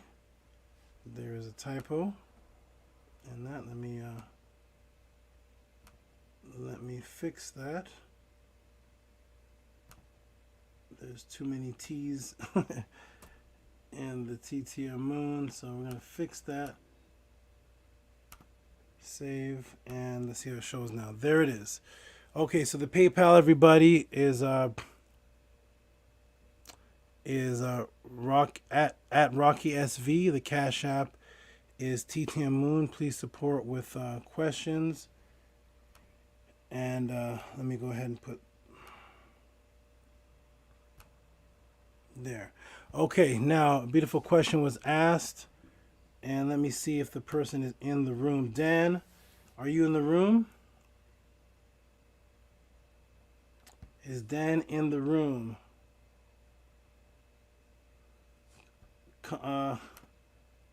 Conscious Conqueror said 10-0 is it now? Oh, my my debate record. 8-0.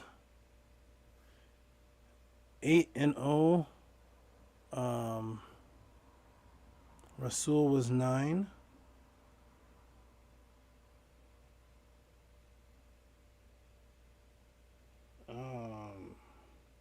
I'm losing track. I'm losing track.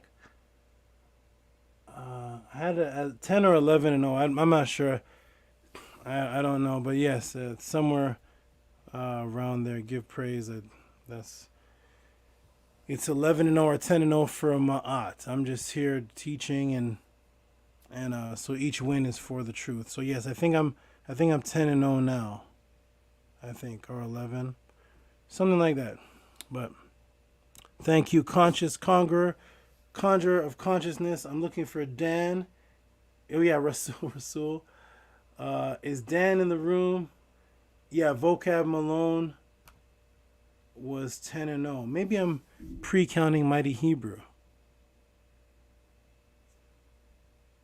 So debating Mighty Hebrew. I think that will be the 11-0, and then I'll just stop or something. Oh, yeah, so yeah, you're right. I think VOCAB was 10-0. Yeah, okay. Thank you. Is Dan in the room? The person that sent the big super chat. If you're in the room, Dan, just type "I am in the room." I'd like to answer these.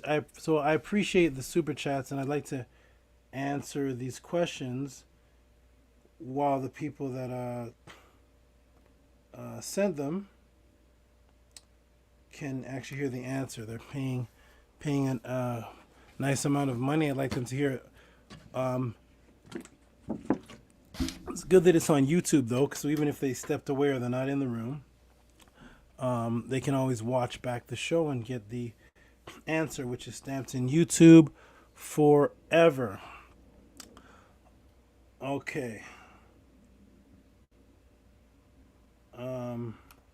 I'll give a couple minutes for Dan. If not, I'm just going to go ahead and answer about the melanin, and then I'll just Dan will watch it back and hopefully get the answer. Did you hear Shaka Akmos on Killer Priest? Yes. Yes, I saw Shaka Akmos on Killer Priest. A little bit of a surprise to me. I didn't even know Killer Priest knew of him, but it's a good thing. It's a good thing that there's a variety of people coming on. I want everybody to see everybody that comes on so they can compare everybody and see what standard they like to go with for information. It's good to have a wide variety of things to compare to, so you can make a more informative decision if you have a wider variety of choices. Shaka Akmos is one of the choices, and so is all the others that come on. I think Ankh Benu and some other people that came on the show. Whether I was impressed or not is a different story. But yes, I did hear him on the show. Okay. Is Dan in the room?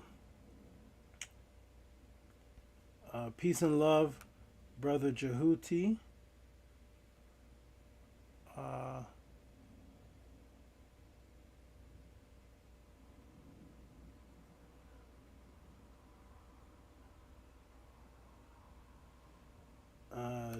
Peace, Jody. Jody's here. Greetings, Jody. Tehuti sidestepped that said, replied so eloquently. Thank you, and nice to see you. Jody, I haven't seen you in a while. I haven't been on the show in a while, and I haven't been here in a while, but it's always nice to see you, Jody. So, who is Dan? Is Dan KEMET 101? That's why the Cash Apps are a little different from the Super Chats, because I see the name matches, but on the Cash App it's Dan. Is Dan KEMET? Maybe Dan is KEMET, because I see somebody in the room saying, yeah, okay. Yeah. Peace, KEMET 101. I didn't know all this time. I didn't know you were Dan. Okay, Dan, KEMET 101. Peace, Stranger. I remember Strangers. I used to see him all the time on the podcast. On the Killer Priest podcast. Peace, Phil, who says, hey, Hoodie. I think he meant to put Tehuti. Your wisdom has taught me great knowledge and understanding. Glad I could teach you great knowledge and understanding, my brother. I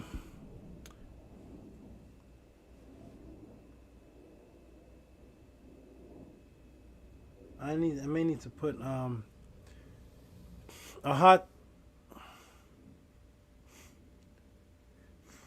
Let me do something, everybody. I may need to play a little clip of one of my videos while I just step away for a few moments. It's just me running the whole show, so I'm the moderator, I'm the teacher, I'm AD, I'm the engineer, and I have a lot of things that's going on at the same time. So every once in a while, I do have to step away. I'm gonna go to my channel and play something from it that you guys can watch.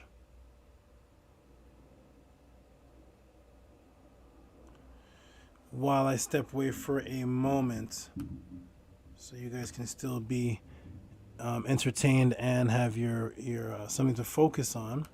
So I'm just leave you with a blank screen. Then when I come back, I'll do with the melanin. But I do have to do something really quickly.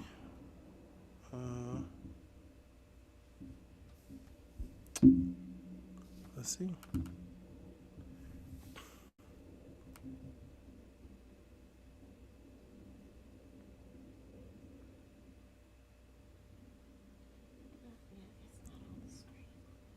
No, nothing's on the screen.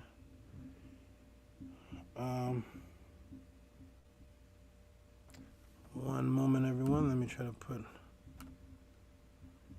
I'm gonna try to play it from my computer because I don't want to play something from another YouTube video and then somehow I get flagged. Here we go. So.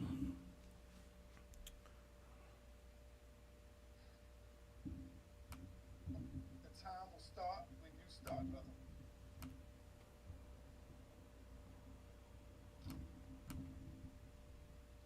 Unmute yourself. Procurator's Pontius Pilate. I'm going to stop the John 21:20 through 20. It says First Peter was most Heard, and by not falsifying anything in these okay. Living eyewitnesses. That is what the Arabic. Okay, I'm gonna put on a section of me and VOCAB MALONE while I step away for a moment. This is a video that's on one of Sonetter's channels, and it's the latest debates. And I'll put this clip on while I step away for a moment. Let me go ahead and do this. Share.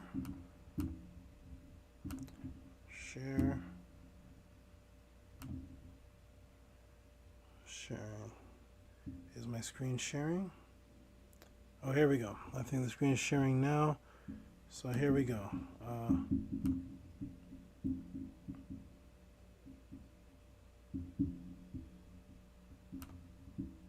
Sometimes translations preserve an older copy of the text.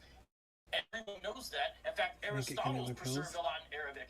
And something you like to talk about a lot, the Septuagint, is a perfect example. Elements of the Septuagint preserve different readings from the Hebrew text. You have a lot of work to do. And no magic trick is going to help you in this. Oh my God. Wow, I told y'all this is going to be great. Powerful comeback with vocab Malone. Hey, brother, you got 10 minutes in this round, vocab.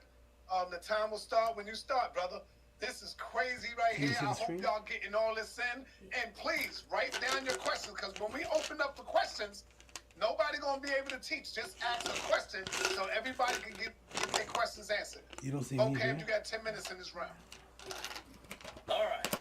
I'm glad that Tehuti says he wants eyewitness testimony for the deed. Oh, wait, hold on. I'm gonna get to the. I'm going to share the screen. If he thought it was just a remix of some ancient gods, he probably would have been okay with it, because if you know anything about the Romans, they respected things that were old. They didn't like trendy new things. They liked things You can that hear were it okay? old. And that's why, even though they thought the Jews were weird, they allowed them to worship, because they realized their religion was a religion that was an older religion. And this is just understanding the Roman mindset. And so he views this as something new. Why doesn't Tehuti? Maybe Tacitus knew better. There's the section highlighted right there, and you can see in the second line on the far left where it says the word Christus. It's right there. And notice also how he mentions Caesar. Did Christ suffer the A minute and 30 seconds. Okay, thank you. That's a way to refer to crucifixion. Again, we have Tiberius. During this time, we have corroboration galore. And this is fascinating because you have archaeological corroboration all over. It's reasons like this that we can learn a lot of things about Jesus, even from outside sources. The list is on your screen. I wish I had time to run it down. Hopefully later I will.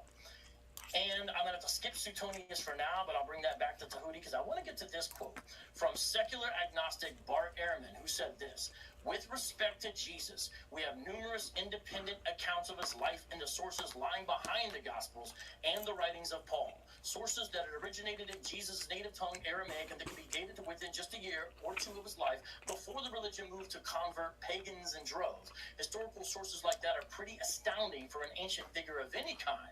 The claim that Jesus was simply made up falters on every ground. And when you talk about the writings of Paul, which are the earliest in the New Testament, besides the book of James as far as them being completed, all of these things we can gain from the writings of Paul. This is starting in the 40s that we have writings there. So if you want someone who's not European, here's Paul. Will you accept what Paul said about Jesus? 10 it's seconds. on the screen for you to see. And I end with one more quote from Bart Ehrman. Jesus existed, and those vocal persons who deny it do so not because they have considered the evidence with the dispassionate eye of the historian, but because they have some other agenda that this denial serves. Time. Tonight, their agenda is exposed. All right. Unshare the screen. Mute yourself. Brother Tehuti. The 10 minutes will start. You are up next, my brother. The first round. The 10 minutes will start when you start. Please, brother, before we begin, did you say that after each round we get a 3-minute rebuttal? Yes. Right after you finish, vocab will rebuttal you will rebuttal him 3 minutes. Okay, so I'm not rebuttaling what he just did right now. No, you're doing your round first. Okay. You know what? Hold on. Yeah, that would make sense. Vocab. It'd be good to rebuttal fresh, right? Yeah. I got headphones. Everything's on, by the way. Hold on. Vocab, you hear me? Headphones. I think he needs some headphones. Yeah, that's what he needs. That's what That's it the is. problem right there.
says, see, this Arabic text doesn't have these three missing parts in it.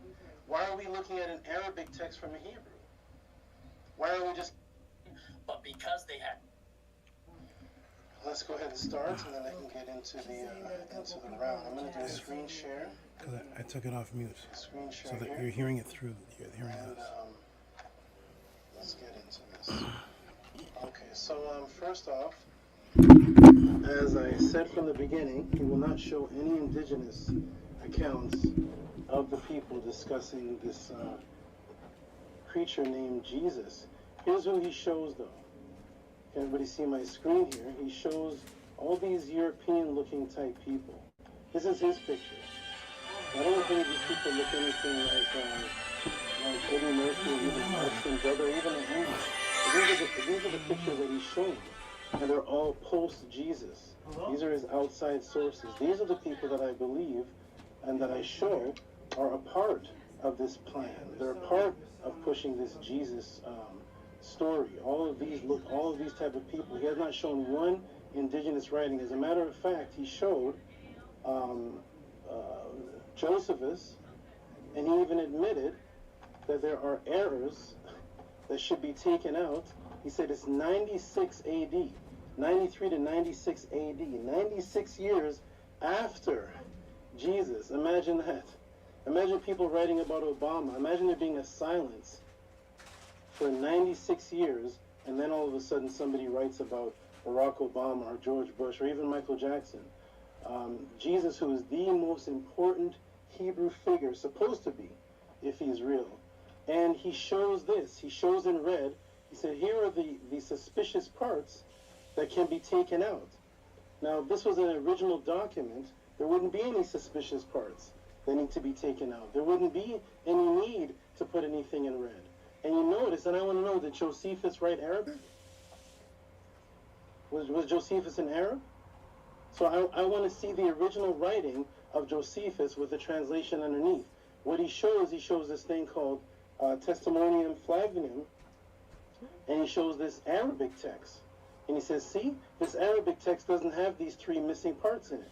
Why are we looking at an Arabic text from a Hebrew? Why aren't we just looking at the original Hebrew text? Does he have the original Hebrew text? Is there original Hebrew text? Because this is a forgery. It's been proven to be a forgery. This is why he says that these three parts here in red are suspicious and they can be taken out. But if I show an original Kemetic document or any Sumerian document from the cuneiform tablets, I don't have to take anything out. It's the actual original tablets. But he's showing some Arabic language from a Hebrew and not showing the actual Hebrew words that this man wrote. We can't look at the original because the original wouldn't have these parts, and that's why he separated these parts and said, yeah, we can take them out. Why do we have to take them out? I thought this was the original writing. And once again, this is 96 years after this Jesus character. So again, I'm going to close out by saying there's no original documents, there's nothing. He shows this for the last 10 seconds, if I can pull the screen up. He shows Tacitus, another European here, 55 AD. Again, after Jesus. So all these are after the time of Jesus. I'm looking for original writings. Time. You can go right in 10 minutes. Okay. Josephus is Greek, not Hebrew. Is it his turn yet? Okay. Can everybody hear me? Yes, I hear you. Okay, good. I'm going to get into my... Okay. Okay, so... This man right here, if everybody can... Oh, am I screen sharing, Sal? Not yet. Okay, let me go ahead and put it back up.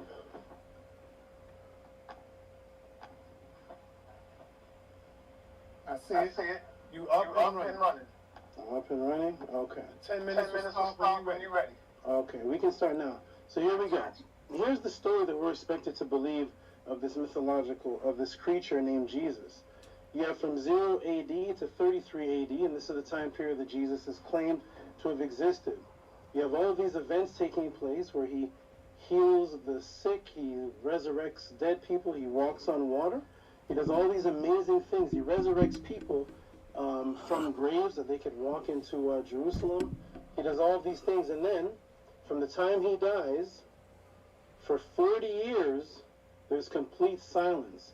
Everyone forgets about the most powerful prophesied Son of God that came to earth to redeem the world. Then all of a sudden, after 40 years of silence, then everybody remembers all of a sudden. Then begins the book of Mark. Then begins Matthew. Then begins Luke. Okay? When you look at Jesus and his miracles, and his claimed miracles, we have Matthew 14:21. 5,000 people are fed. Imagine this. 5,000 Hebrews are fed. But of course the racism will begin when we're taught that Hebrews didn't read or write their own language back then. They didn't, not a person, not even one of these 5,000 people knew how to read in his own language or write in his own language. So we don't have one diary of 5,000 starving people being fed. And it says here in Luke 5:15, but so much more went there the fame abroad of him, and great multitudes came together to hear.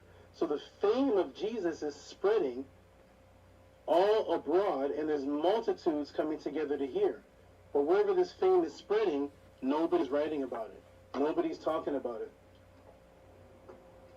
It's just spreading some miraculous way. Now, we go over here. There are multiple references in the Bible of people of the supposed time of Jesus speaking Hebrew. Why is there not one indigenous account of the amazing prophecies of Yeshua, the Son of the Most High, he greatly affected all these people? We have references to people speaking and reading and writing Hebrew. Here it is in Acts 21:39.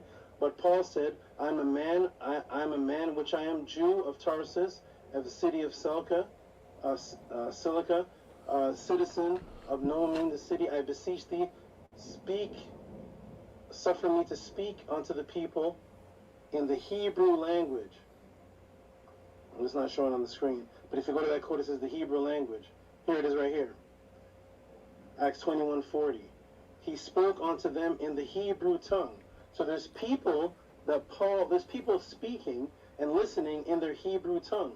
Are they illiterate where they can't write? Here we have in the story of Jesus in John 19:20, over his head. You guys remember the story when we were children? That this thing here, this wooden thing was over the cross, and the title then read, many of the Jews read it, for the place where Jesus was crucified was nigh to the city, and it was written in Hebrew, Greek, and Latin, which means the people of the time were able to speak and read Hebrew, Greek, and Latin. Where are the Hebrew records of this Jesus? Here we have people writing it on the board, on the top of his crucifixion, so they could read it. So there's obviously people that are reading and writing Hebrew. Where is their accounts? We have Jesus' own sister. We have Mary. We have Mary of Magdalene. Jesus said unto her, Mary. She turned herself and said unto him, Rabboni. Rabboni is a Hebrew word. This is in John 20:16. So Jesus and Mary are speaking Hebrew. But you know who else speaks Hebrew at the time? Oh, we'll go on here. Now we have Jesus, when he had cried again with a loud voice, he yelled up, and behold, the veil of the temple. And I'm going to go down here. It says, and there came graves after the resurrection, and they went into the holy city.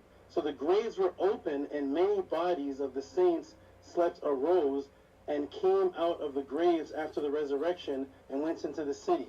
So here, all of these decayed, dying, dead bodies, by the hundreds or thousands, come out of their graves and start walking into either Damascus or Jerusalem, and nobody writes about it. Nobody. Imagine that. These are saints. Saints are well-known people. And it says into the holy city. And nobody wrote about it of the indigenous people. But guess who else spoke Hebrew? Jesus himself. Jesus himself in Matthew 27:46 on the cross supposedly says, Eli, Eli, lama sabachthani. So he's speaking Hebrew or Aramic or whatever you want to call that language, Hebrew or Aramic. He's speaking it. Many of the Jews read this on the board. So here we are. We have Mary speaking Hebrew. Hebrew being written on the board above his crucifixion. Jesus himself speaking Hebrew. Them reading Hebrew. They're writing in Hebrew. But we're to believe that not a person in sight wrote a sentence about Jesus for 33 years. Here we have the Gospel of Mark. Here's where the stories begin. Gospel of Matthew, written 110. Okay, I am back. Okay, that's a little clip from the debate. Press 1 if you can hear me clear. That's a little clip from the debate of me and VOCAB Malone. Him trying to prove that there was a Jesus. And every reference he showed was from 55 years after Jesus to 110 years after Jesus. It was actually very, very embarrassing. Okay, very embarrassing. He had no first-hand reference. Now, so that's a little clip there. You can go to the link that I posted up, or just put in vocab versus Tehuti, and you'll actually see that no Kaz Malone. You'll actually see that that debate. Okay, so Kemet 101. Are you here, my brother?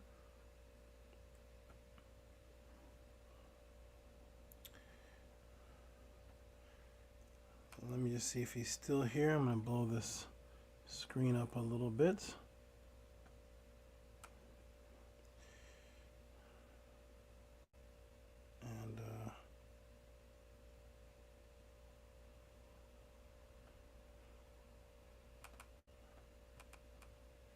And then I'll get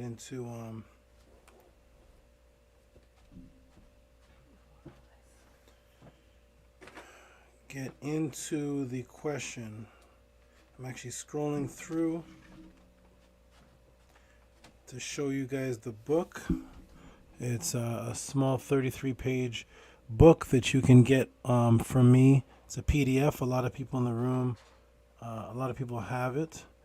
And it's called Melanin Dark Consciousness.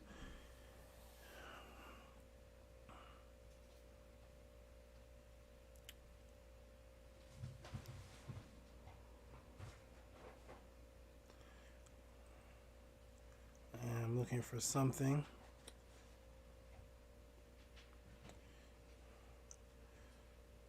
I actually want to show it in the book. This book has a lot of information, everybody. And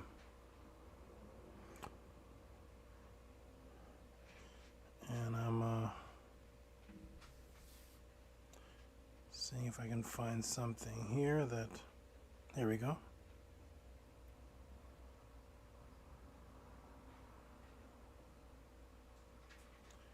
Okay. I'm actually going to pull out the book twice, so I can have the cover. Let's see. Step into the Matrix, Melanin, Dark Consciousness. Update. Let's see if it pops up.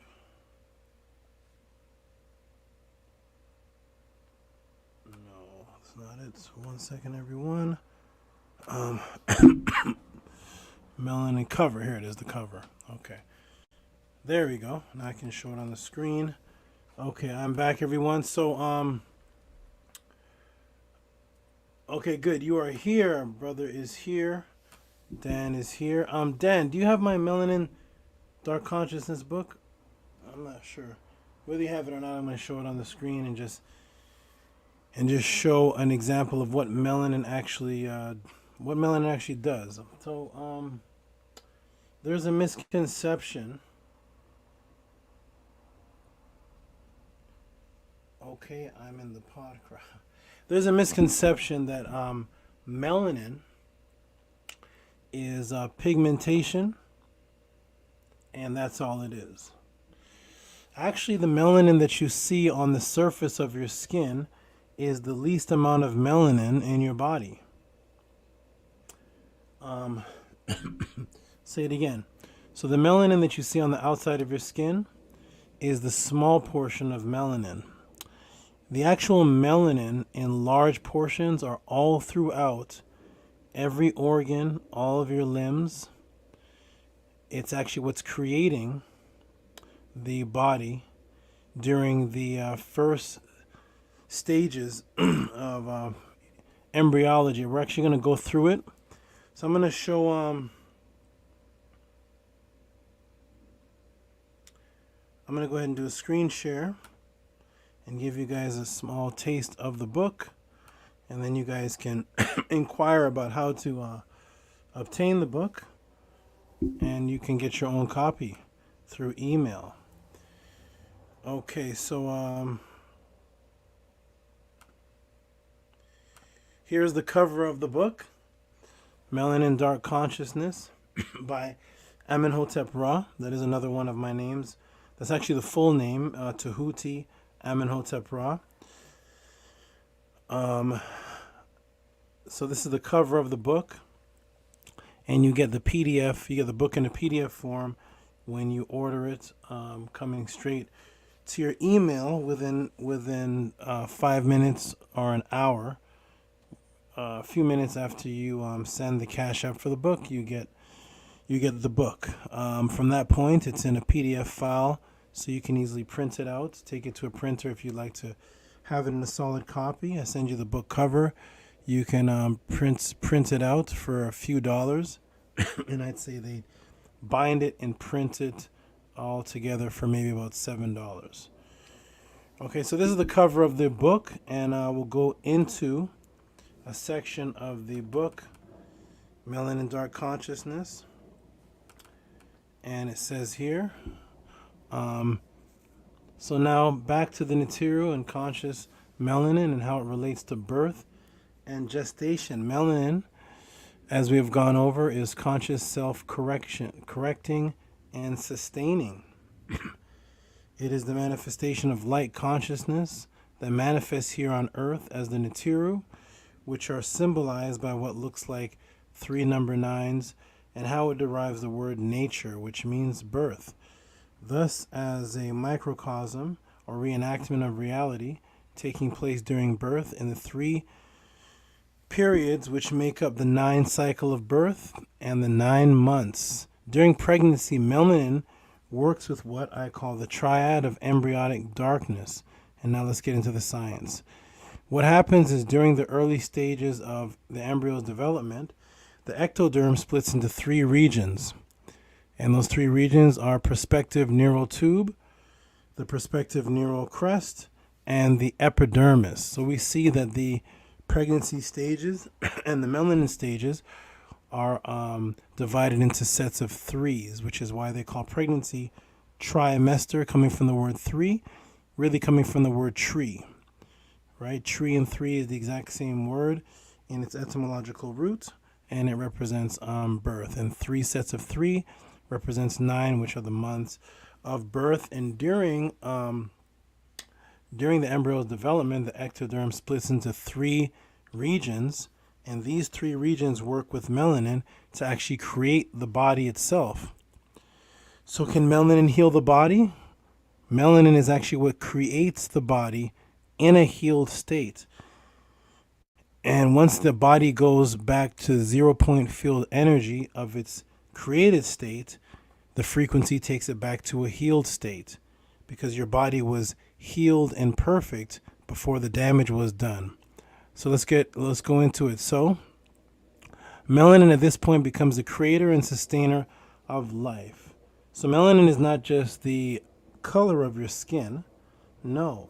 Whether you're as dark as Wesley Snipes, or whether you're as light as Steph Curry, our kid from Kid and Play, while you were in the womb, the melanin worked the exact same way to create you in a multitudes of different shades, because the melanin that most people talk about is just the melanin that you see on the surface of the skin. That's the minute melanin. The melanin actually works inside of the womb to create the body parts itself, which means all the body parts are created from melanin. Now, with a prospective neural tube, melanin creates. So here's what melanin creates. Melanin creates these things, and melanin heals these things, because melanin is what's actually creating them in the first place. The objective of healing somebody or bringing somebody back to health is to bring your physical body back to the state it was created in. So once there is an invasion, a virus, a bacteria, or something of such that alters the original state that your body's supposed to be in, So the definition literally of healing is to bring your body back to the state that it was created in before the invasion. So because melanin has all the materials necessary and needed to create these body parts in the first place, then yes, melanin is healing the body. Let's go through it. The posterior pituitary gland, one of the glands that a lot of our people are calling the third eye. There's conversations on whether the third eye is the pineal gland or pituitary gland. Some people say that it's both, but understand that this is what melanin is creating. The pituitary gland. Now, understand the pituitary gland that at us, 7 weeks, which is the number 49, which is 7 times 7. The pituitary gland produces cyclotory luteus corpus, and cyclotory luteus corpus is responsible for giving you your gender. That's when you become who you are in the physical form. You don't become who you are in the physical form until you have the gender.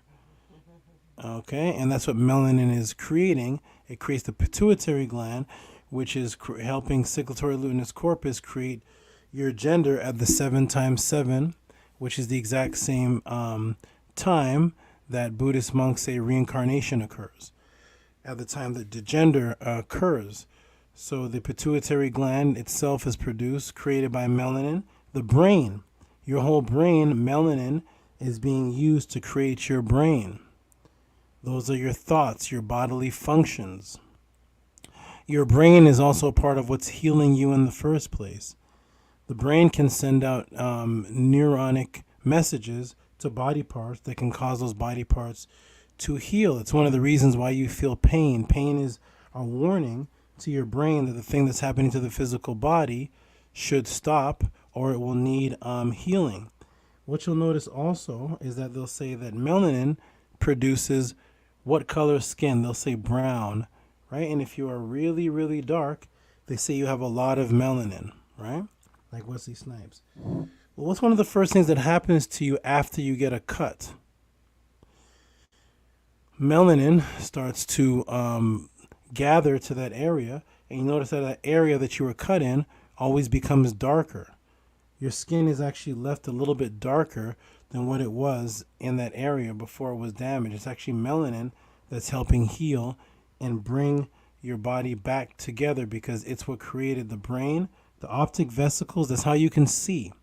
If you remove melanin from your eyes, you're now blind. You put melanin back into your eyes, into where they're supposed to go, and now you can see again. So when people talk about melanin, they should understand the importance of what this melanin is actually doing, other than bragging about how dark skin you are, because that's the least that it's doing. It wouldn't matter how dark skin you are if your pituitary gland didn't work. It wouldn't matter how dark skin you are if your brain doesn't work, if you can't see. The spinal cord and the motor nerves that's responsible for the brain to communicate through the spinal cord to the motor nerves, so that you can even move your body. Without melanin, you cannot move your body. To even heal yourself, you can't even if you don't acknowledge the melanin inside of you healing, you can't even move to get the Band-Aid. You can't move to get to the doctor, to get to the healing. You can't take the Tylenol. You can't wrap your hand if the melanin isn't functioning for the motor nerves to move your hands and your feet. You can't even drive or walk. Now, that's just the one. That's the prospective neural tube. Now, with the prospective neural crest, migratory cells from the sensory nerves and ganglia, which receive impulses from the following sites: the sense organs, the adrenaline, medulla, pigmented retina cells, cartilage of the voice box, epidermis layer. So let's stop. Let's look at this. Okay, so we have the impulses of the sites, sense organs, adrenaline, medulla, pigmented retina of the cells, cartilage of the voice box. So without the melanin working with the prospective neural crest, you have no ability to even speak. So melanin is giving you the ability to make noise and speak. So imagine removing melanin from the world. Imagine removing melanin from just that part of the body. Human beings, as they call us, would have no history of speaking. We wouldn't be able to communicate. Imagine this Earth's history removing communication. Once you understand that, you'll start to understand how important melanin actually is. Melanin is more important than Jesus. Melanin is more important than God. Melanin is more important than all of the religions, because you can't even preach your religion if you can't talk. Now we'll get to the epidermis layer. Melanin sustains olfactory structures, right? What's olfactory structures? In the inner ear, that's your ability to hear. Remove melanin's healing ability to create the olfactory structures, and you won't be able to hear. Add melanin properly, and now your hearing is working. Your hair, your nails, the lining of your mouth, the outer layer of your skin, and what people are calling the third eye, the pituitary gland. Most people, and here's where the racism comes in, a lot of European people brag about the pituitary gland. A lot of those who call themselves woke or conscious or mystical, esoteric, they're always talking about the pituitary gland, the pituitary gland, the third eye, the third eye. They're always talking about this physical object in the body that's responsible for your spiritual abilities. The pituitary gland gives you the ability to see into different dimensions. This is what they're saying. The pituitary gland does all this. Why is every group leaving out the part that the perspective neural crest and melanin creates the pituitary gland?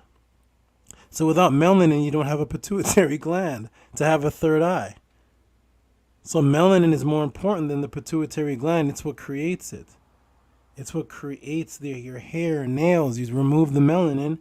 So people think that melanin, because really melanocyte cells are just responsible for the color of your hair. No.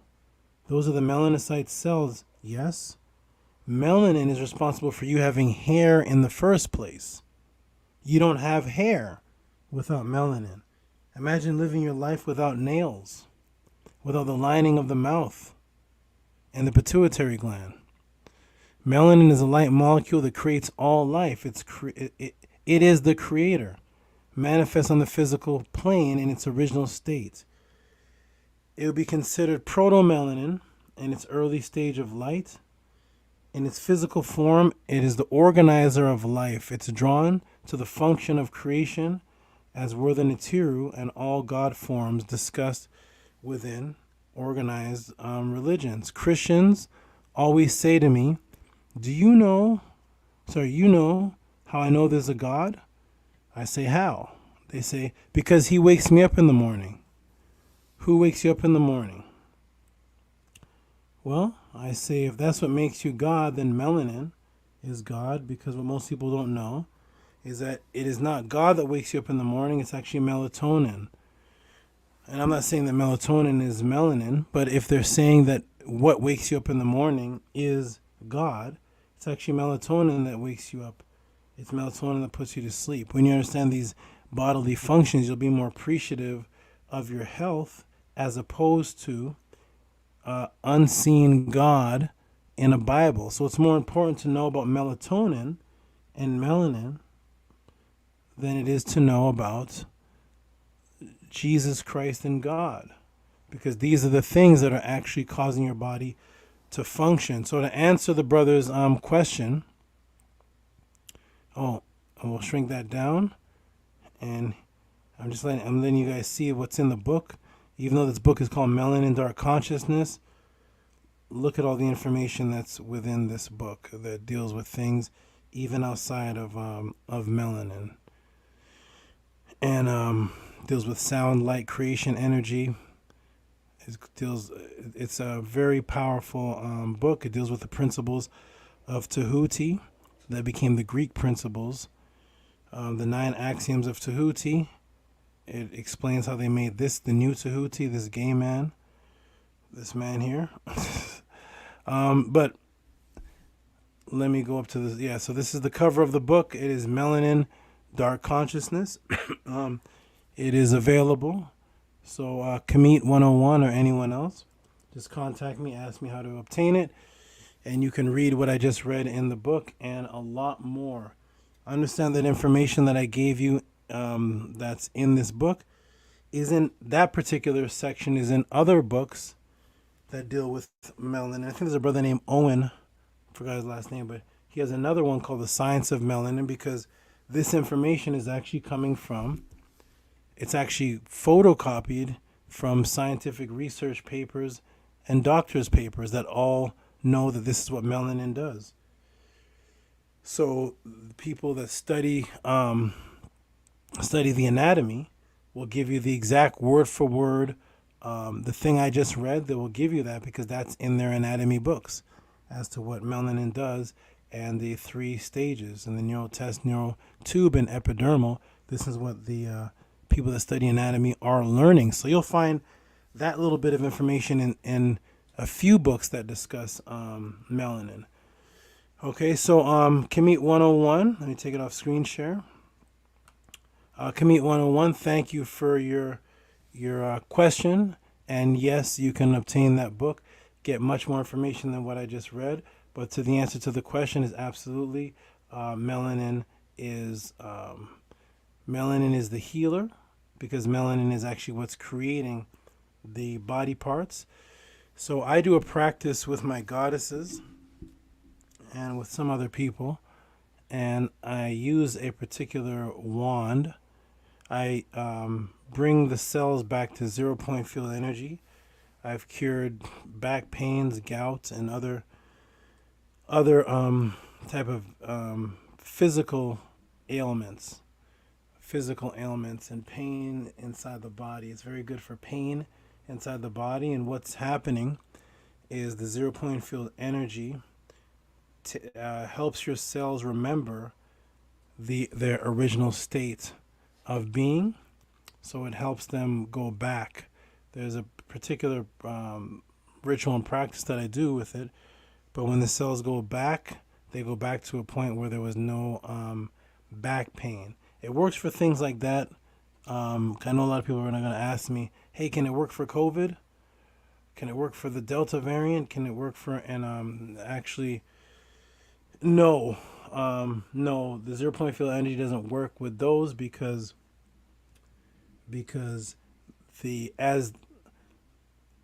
with a living organism, or because the COVID vaccine, well, these things have living creatures inside of them now that they're putting in your body.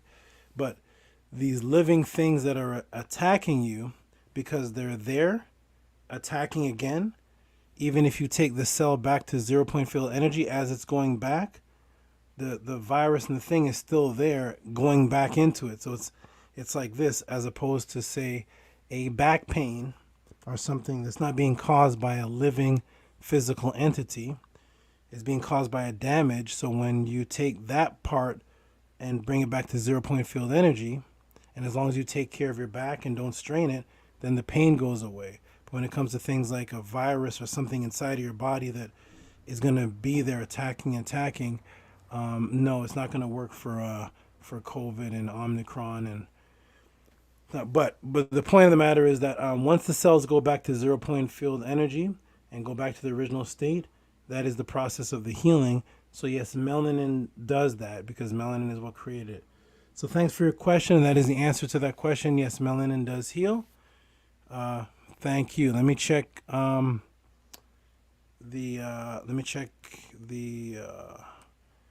super chats or cash apps again. And we have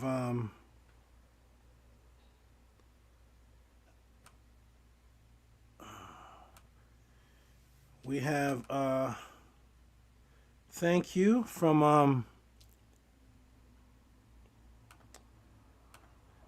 what does it say? Philip.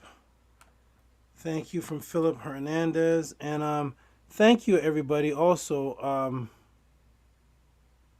want to tell everybody thank you for something specific, because I thanked everybody for the support. for sending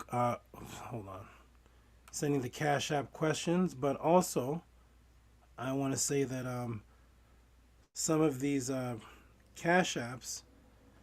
Let me save this one so I can sort on the screen. Some of these Cash Apps are actually not even questions. They're just support.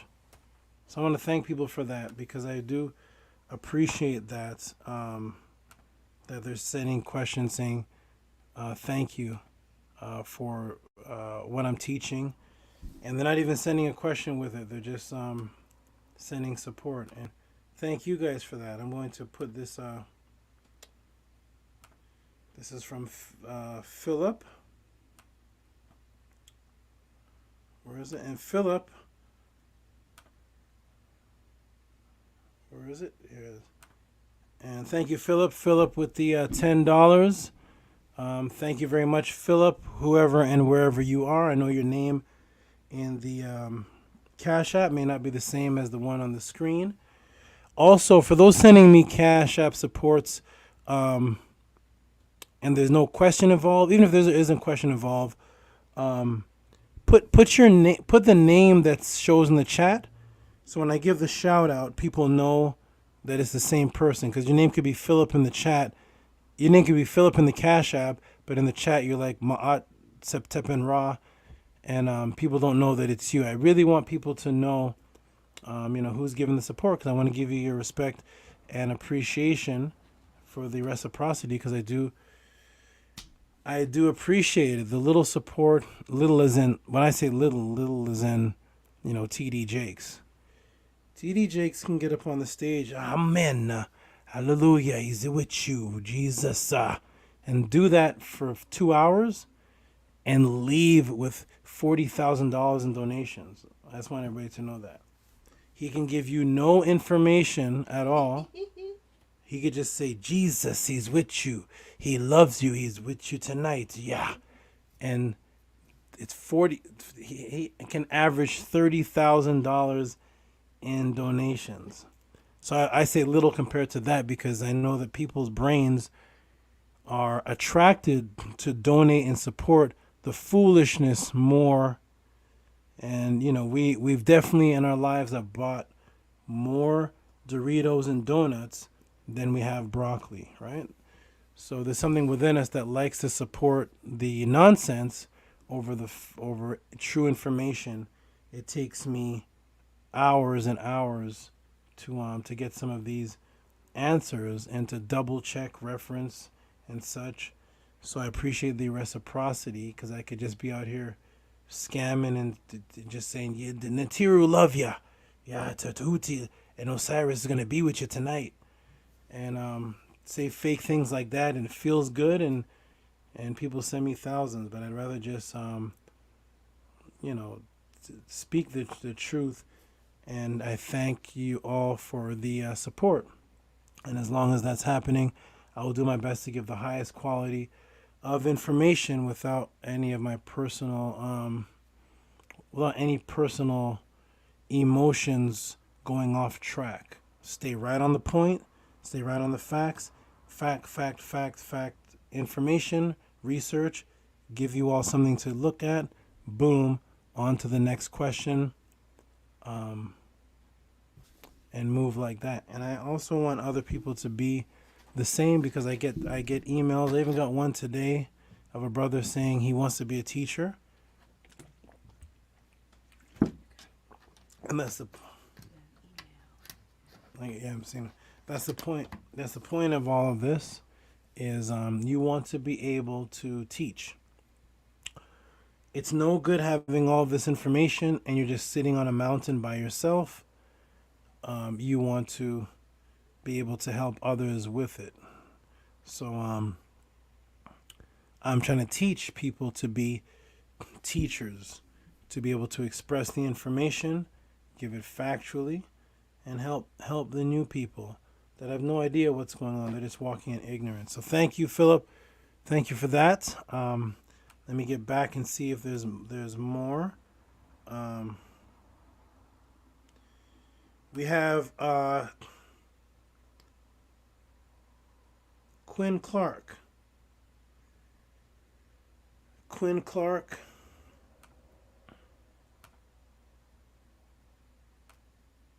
Oh, hold on. We have Quinn Clark. Thank you, Quinn Clark. Who sent the sacred number? He sent 777. Thank you for that. Thank you for the support, and thank you for making it sending it with a message. He sent 777. I'll show that on the screen. Thank you, Quinn Clark. Whoever you may be in the room. I'm not sure if you're Quinn Clark in the room, but I'm going to put it up on the board. What I'm also doing, because I don't know if people want their Cash App name, people may, for different reasons, want other people to know their Cash App for whatever reason. So what I'm doing is I'm actually cutting the image short, kind of, so you can just see the 777. For those who don't care if their Cash App is out there, then I can show your whole name. But I'll just cut it off for now. But this is from Quinn Clark 777, and his support just says, for strength, love, and blessing. So to you, Quinn Clark, back to you, strength, love, and blessings. Or as we may say in the Melanin, life, which is Ankh, Uja, which is health and green, and Seneb, which is the magical cloth of eternity that's used to wrap what Europeans call the mummies. So we say Ankh, Uja, Seneb. So I say Ankh, Uja, Seneb to you, and I receive your strength, love, and blessings from you. Thank you, my brother, for that. Okay, let me go back in. I do want to acknowledge the super chats that were sent. And we have, my good brother, Alonzo Everhart. Alonzo Everhart. I don't know if you're in the room as Alonzo Everhart, but I'm going to shout you out as the name I see on the Cash App. And Alonzo Evanhart sent for support $5. I appreciate it. And I'm going to put that in the room. Thank you, Alonzo Evanhart. I appreciate the support, and I'll show that. I'll get back to the room. And this is Alonzo Evanhart. There you go. And Alonzo Evanhart says, for much love, my brother. So thank you, Alonzo Evanhart. Also, so to the people that are sending in the PayPal, I don't have a notifier with me, so I'm not ignoring the PayPal. If you're sending something in PayPal, I just don't have that as a notifier with me right now. I'm going to set that up for next time. The PayPal idea we just came up with tonight, so I don't have that set up where I can see them like the Cash App.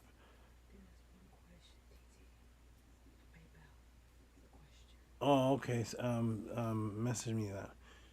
Okay, so I do have a PayPal question. I'm getting notified from one of the goddesses that there is something that came into PayPal, but thank you, Alonzo Everhart. Appreciate the support. Thank you, everybody, for this support.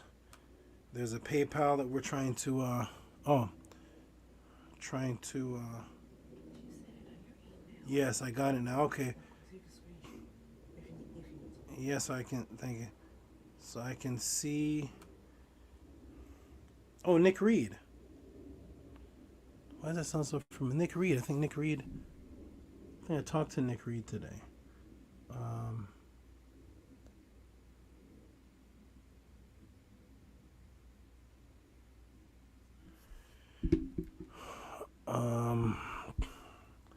Let's see, Nick Reed. Okay. Okay, 1 second, Nick Reed. I'm gonna try to get. This is a little more of a process because. Hold on, Nick Reed. I didn't forget about you. Okay, I have you on here. It's just got to do something here with this, but I didn't forget about you, Nick Reed. Give me a moment. Let me get off this screen. Thank you for the support, Nick Reed. Nick Reed actually had a question too, and I'm gonna get around to that. I'm not forgetting about you, Nick Reed. It's I'm gonna get around to that question, and if I don't shortly, then I'll get back to you directly. Let me just do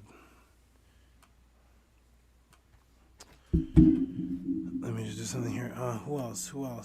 Thank you, Nick Reed.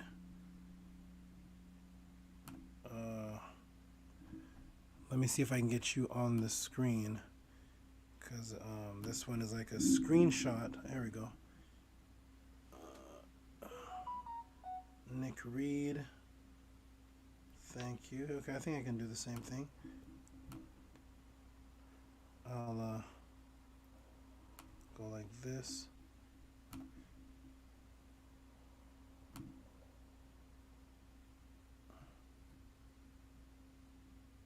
Okay, Nick Reed. Let me go ahead and save this one.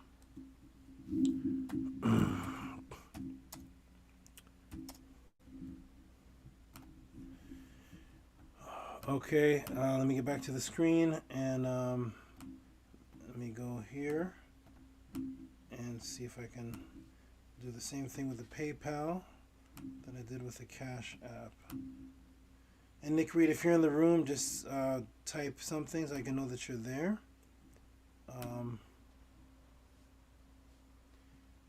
Okay, I can do it. There it is. There it is. Peace to Nick Reed, 1720. Thank you very much for your support.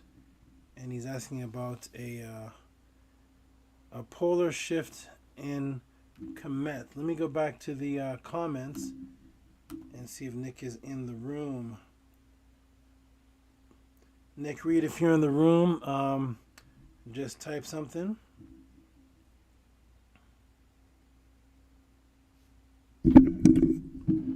Okay. And don't worry, Nick, I didn't forget about you. I will get to you. Just want to check if you're in the room. Oh, in the room. Thanks. Okay, good. Nick Reed is here in the room. Okay, give me a moment, Nick. Please, I'm gonna see if I'm gonna answer this right now. I wanna see something. Okay.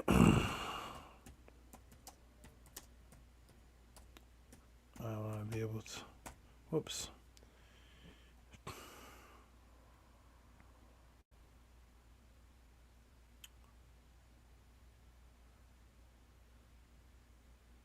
Okay, give me a moment, Nick.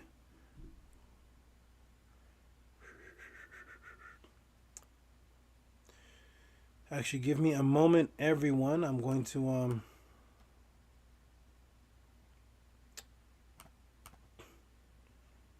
so much happening here. Let me click this off. Click this off. Go here. Oh, I can't do that. Okay. Sorry, everybody. It's a one-man show here. I'm trying to...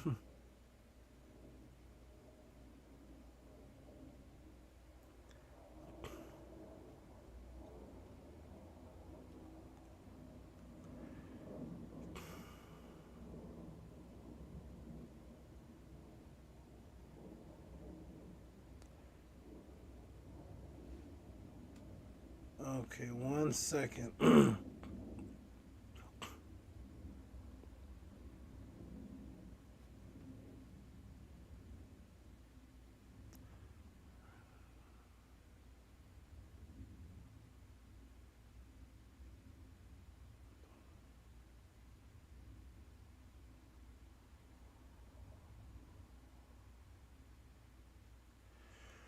Okay, let me get back to back to the screen here. Okay, Nick. So the question was, did a polar shift happen in KEMET? And I want to I'm going to talk a little bit about the polar shift theory. Okay, because there is something that happened, but there's a polar shift is a theory, meaning that the Earth is at a 23-degree axis, and there's discussion on whether that axis has shifted. There was a shift, a climate shift, and a huge change that took place in what's called the Younger Dryas period. But it didn't shift the actual pole. So if you're asking about was there a major shift in the KEMET area, yes, it wasn't just in KEMET, it was around the world. If you're asking if it was actually the pole shifting, that's a theory. They've done study to see if there was actual that specific type of shift. There's been many type of shifts, but that specific type of shift with the axis or the pole switching, and they have not found evidence of it happening in the last 200,000 years. Now, of course, 200,000 years ago, if that did happen, that is before KEMET, that is before researchable human history. Before civilization, there was no civilizations recorded 200,000 years ago. There is there are Sugagi or Sumerian texts that speak about a Sumerian king's list and speak about Enki, Enlil, and scientific experiments that were going on around 200,000 years ago with the creation of the Lulu Amalu, or the primitive worker man, or Homo sapien. But as far as in KEMET there being a shift, no, not the polar, not maybe not the shift you're asking about. There is the Younger Dryas. If you want to know about that shift, I can tell you more about that. I can tell you about Farouk Al-Buz and his radiation tests on the surface of the planet, on the surface of KEMET, and what he found, if you want to know about that. But the polar shift, pole shifting or axes shifting, no. But let me look for let me see, Nick Reed, if you, because I'd like to give you information on the other type of shift.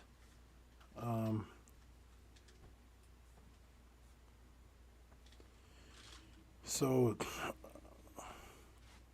because I think I know what kind of shift he's talking about, a shift that caused a major change.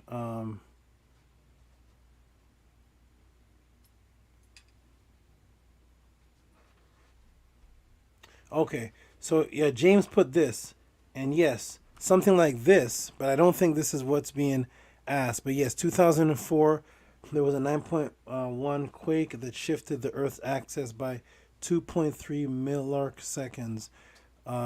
Yes, those kind of shifts, but I think the brother may be asking about something more impactful, because usually when people are asking about the shift in KEMET, it's about what caused the changes. Why is ancient Egypt a desert? What shifted the climate? So I'm gonna wait and see. But thank you for that, James. Yes, these little micro millisecond shifts, yes. Those little ones, yes. Major polar shift in the last 200,000 years. There's been no evidence of it. And okay, so let me scroll back up and look at the screen and see what everybody's saying, and then I'm gonna get back to super chats. Yeah, okay, like I thought. Yes, that's where I was getting at, Tehuti. Right, I knew that because even though James typed that, those are facts. Those are, but when people ask me those questions about the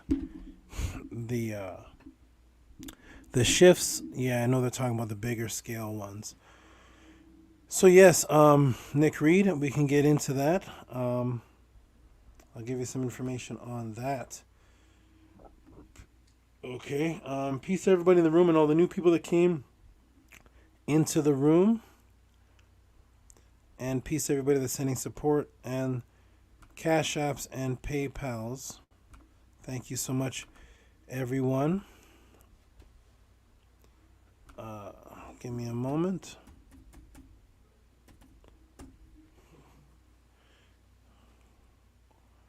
Boom, boom, boom, boom, boom, boom, boom. Peace. Peace to everybody that just came in. I see some new faces coming in the room in the pod class.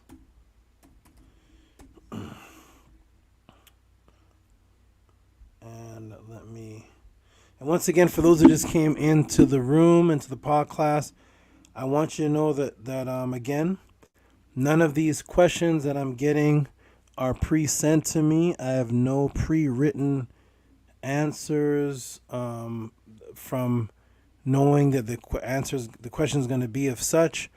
These are literally random on the spot questions that are being asked, and I want everybody to know that they're free to do this. If there's a question asked that I just have no information on and don't know, then I'm going to say I'll get back to you.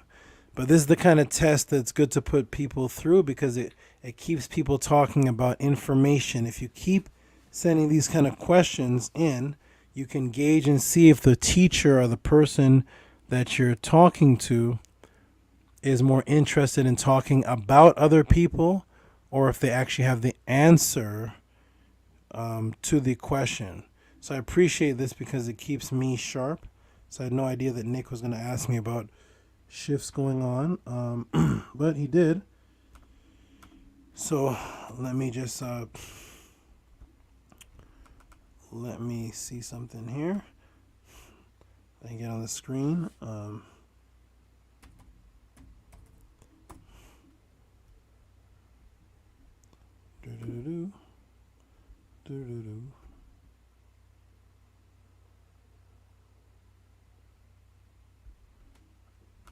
Okay.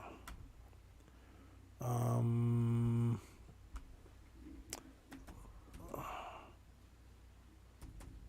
me see.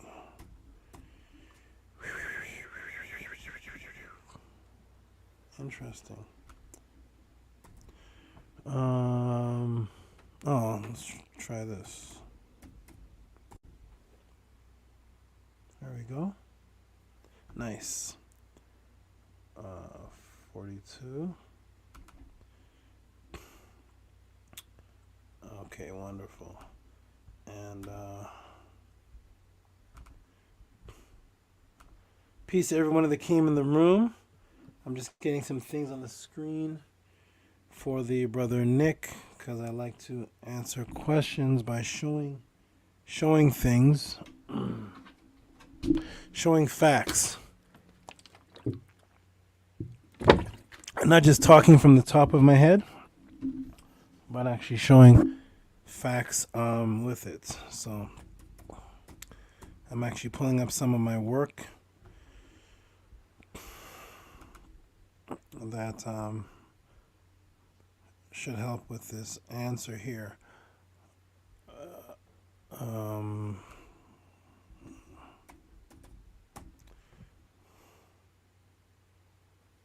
Dating.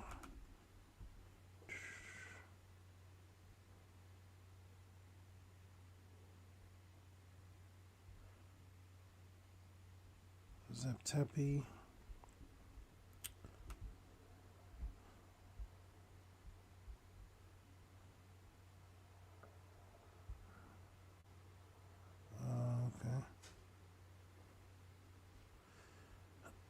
Okay, everybody. One moment.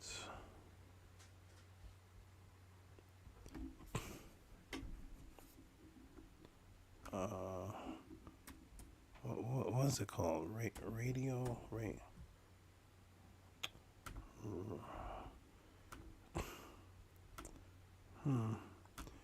Okay, let me see. I have so much information from years and years. I'm just okay. So let me put a date. I think we'll go with this one, and then I may close up ancient day. There we go. All right. Oh yeah, Farouk Al-Baz. Okay. So they did scanning on the Sahara Desert, and they did what's called SPR.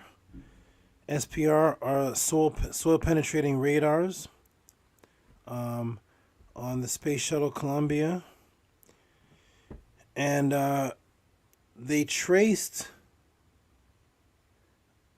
something happening from that date of 200,000 years ago to 4,000 years ago. Now, in 1993, Farouk Al-Baz is the director of the remote sensing of Boston University. When they did this radar penetration, they were able to do it too. And when they researched, they found that there was rivers flowing 530 miles in the Gulf from 11,000 to 6,000 years ago. They found forests under the deserts of Kemet, flowing rivers. So something happened to make Kemet and that Saudi Arabian area a more desolate than it is now. It used to be a flourishing area, forested area, and something happened. There was a huge shift that took place to cause a climate shift. And then people had to go underground and then come back up after land was habitable again. And that was around 5,000 BC or so. And that's where you get history re-beginning itself. Why a lot of people are asking, how come all the ancient cultures, their history, you find little bits and traces of history going back 10,000, 20,000. You find little bits, but as far as civilizations, organized civilizations, it seems that it always goes back around 5,000, about 4,000 BC. What's this big gap from the artifacts we're finding that shows that civilizations go back way far beyond that, and then there's a desolation, there's it's like a silence, and then boom, history pops back up. We'll go over that, and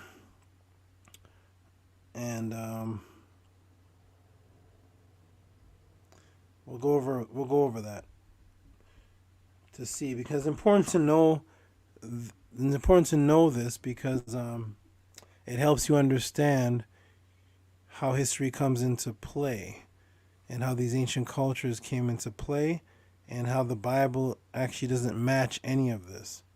The Bible, the Quran, the Torah doesn't have answers for these things, because these things happen way before that supposed history.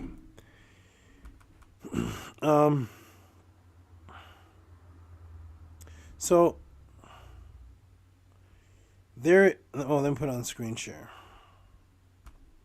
Let me put on screen share for everybody, so we can take a look at what caused the shifts, what actually happened, and what the results were.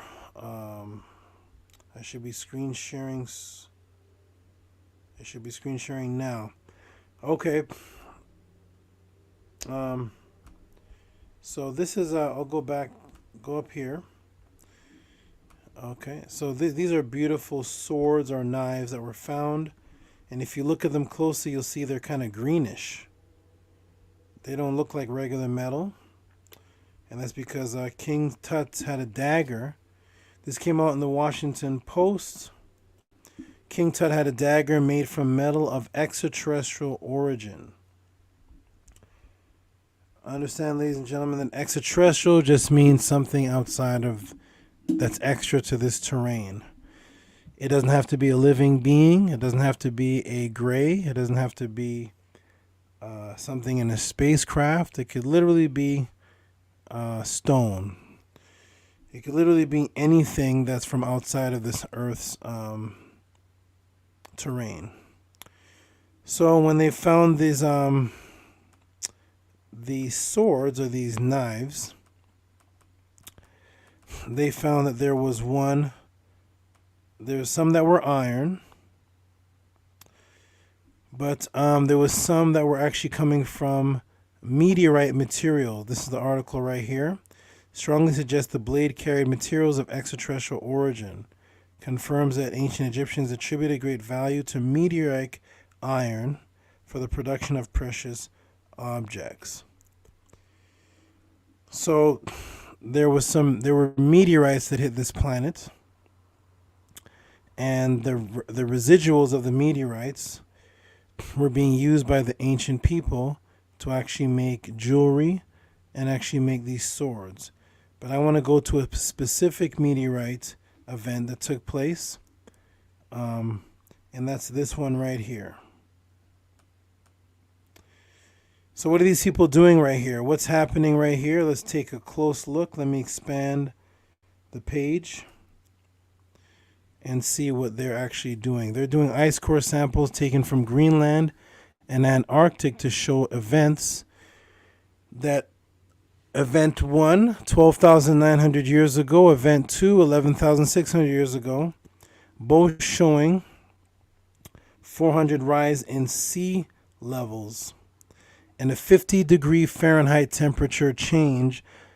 And this is what people are calling the shift, because this is a major shift that changed temperature, climate, and living conditions for people on the planet. Here is the map. This is how large of a span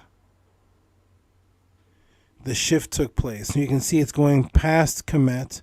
It's Greenland to Antarctic. They're studying this area, these areas. And they found a black mat. We'll get to that. And here's a study of some of the isotopes they did. Isotope study in Antarctica and Greenland when they studied the ice cores and the isotopes and the changes in the isotopes. And they found that at this time period, 75% of mammals in North America were wiped out. Over here in California, we have what's called the tar pits. And you can come to this area and you can see several species of animals that were actually made extinct by this event that took place. Here is them studying and finding some of these animals. Woolly mammoths, saber-toothed tigers, and several creatures that they found that were wiped out. Here are some of the extinct animals that are no longer here because of this shift, this major shift. This is in America. There were elephants over here. There was camels, lions over here, zebras, zebra horses, things that you would think only exist in India or what they call Africa. Panthers, mastodons, American lions, all saber-toothed cats, more elephants, Colombian mammoths. These are things that you would think only exist in exotic areas. These were all found here in America. They studied and found the black mat layer evidence of some type of impact. This is from Live Science. Mysterious black mats on Earth, not from outer space, but when they studied, and they studied what is actually causing it. Oh no, sorry. High levels of iridium found in black matte seen in radio. Salado, Chile, Atacama desert suggests a cosmic origin, but new tests by Jeff show colleagues to show these iridium mats occurred at various times. So there's an argument going on over what's causing these black mats. Some are saying that there was a collision that took place. Some are saying that there was not. I'm going with the collision concept because it was actually prophesized by ancient people in an area called Göbekli Tepe.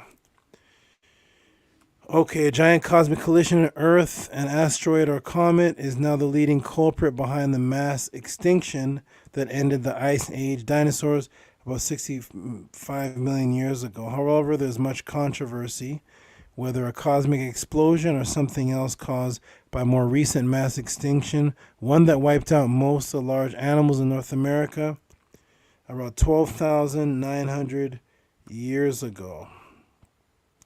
Evidence that researchers have put forth to support the Younger Dryas impact hypothesis includes elevated levels of metal iridium, which is common in asteroids, but normally uncommon in Earth's surface. Other hints that an asteroid was the culprit include magnetic sulfurous and titomagnetic grains. There's also helium-3 that was found, and that is an extraterrestrial helium that is not helium from the planet Earth. So this area covers 50 million square miles of Earth's surface. And this is an excerpt from Graham Hancock, British author and reporter. Excuse the typo there. Geographic shows a vast swathe of our planet. The geologists call Younger Dryas boundary field across a huge fingerprint spanning North America, Central America, parts of South America, most of Europe, telltale traces of multiple impacts by fragments of giant comet have been found. Some of these fragments were 2 kilometers or more in diameter. They hit the Earth like a blast from a cosmic scattergun around 12,800 years ago. We're going to scroll down just to save some time. And here is the area that they found the evidence of in the Younger Dryas barrier field, covering these areas here. It's a huge area, right? And it's named, and so the name of it is from an indicator genus alpine tundra, whose leaves are abundant in late glacial 13,000 years ago. The black mat layer contents, and here's what they found in the black mat. Nanodiamonds, metallic, I can't say this word, cerules. And here's the helium-3, which is extraterrestrial helium. Caused major ice evaporation. So what happens also is when the meteorites or the comets hit the planet, it causes what's called a nuclear winter. And a nuclear winter is, let me put this up here. A nuclear winter is when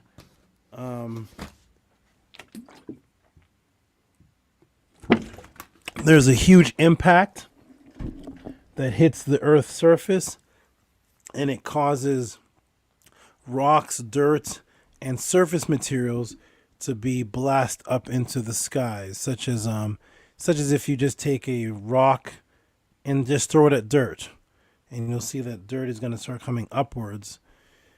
Now, if you do that where the rocks are 2 kilometers, it's going to kick up dirt that can get trapped in the clouds and also block the sun's light from hitting the planet.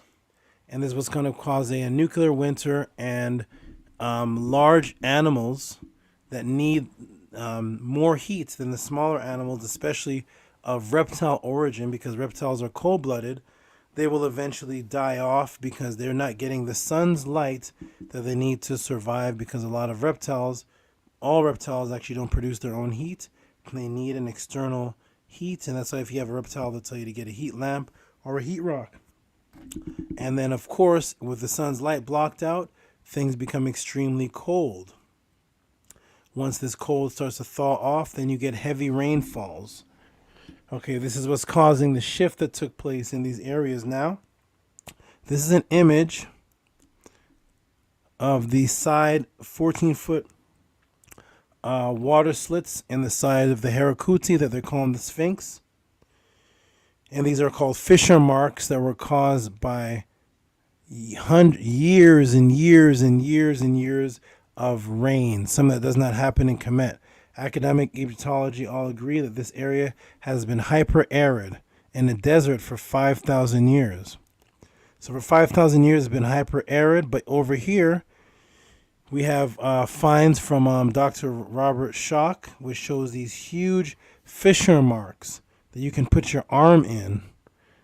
Raindrops that are much, much bigger than whatever the rain that we see today. Raindrops the size of golf balls, baseballs, coming down for several tens, if not hundreds of years. So strong, causing there to be slits in the actual stone. Okay, so this is the erosion marks found on the side of the Sphinx. And in the front, wind erosion in the front of the Sphinx. The civilization was at a halt from 12,000 BC up until the climactic disaster subsided, right? Which was around 5,000 years ago. And this also answers the question as to the Bascot man. The Bascot man, which existed around 126,000 years ago till about 5,000 years ago, and then he disappears. Many creatures were on this planet. Some of them, if you saw them, you would think that they are extraterrestrials because they look exactly like what people describe as greys. They look exactly like that, and they're actually South Africans. Ancient South African bones that have been reconstructed to look like greys, but a lot of these creatures were wiped out. A lot of these creatures disappeared. Okay, so that is the answer to that. There's much more as far as how the people survived, but I'm going to cut it off right there because I just wanted to show you that this is actually what caused the major shift. So when Farouk al-Buz and the space shuttle studied the surface and found the tropical rivers and trees underneath all the sand and dirt, that's what was there before the Younger Dryas period, and that's what caused the major shift. We'll get into more maybe the next pod class, but that's the answer to that. There was a major shift that was caused at the time, and it was prophesized of in Göbekli Tepe. I don't have the time to get into all that now. Maybe somebody can send another question for next week, and I'll get into the Göbekli Tepe prophecy of the meteorites that came here at the exact same time that they actually came. Okay, everyone, let me take another look, and we're going to close out very soon because it is after 10 o'clock here. Shout out to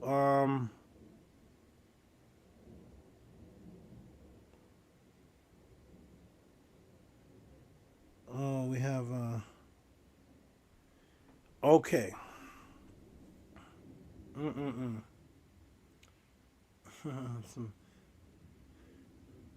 Okay, everyone, one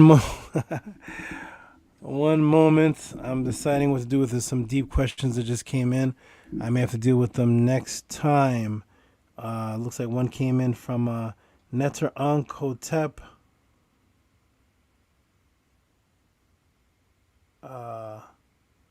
Who is God? The source. Oh, that's a deep question. Let me do this. I have to step away for a moment. Is Neter Hotep in the room?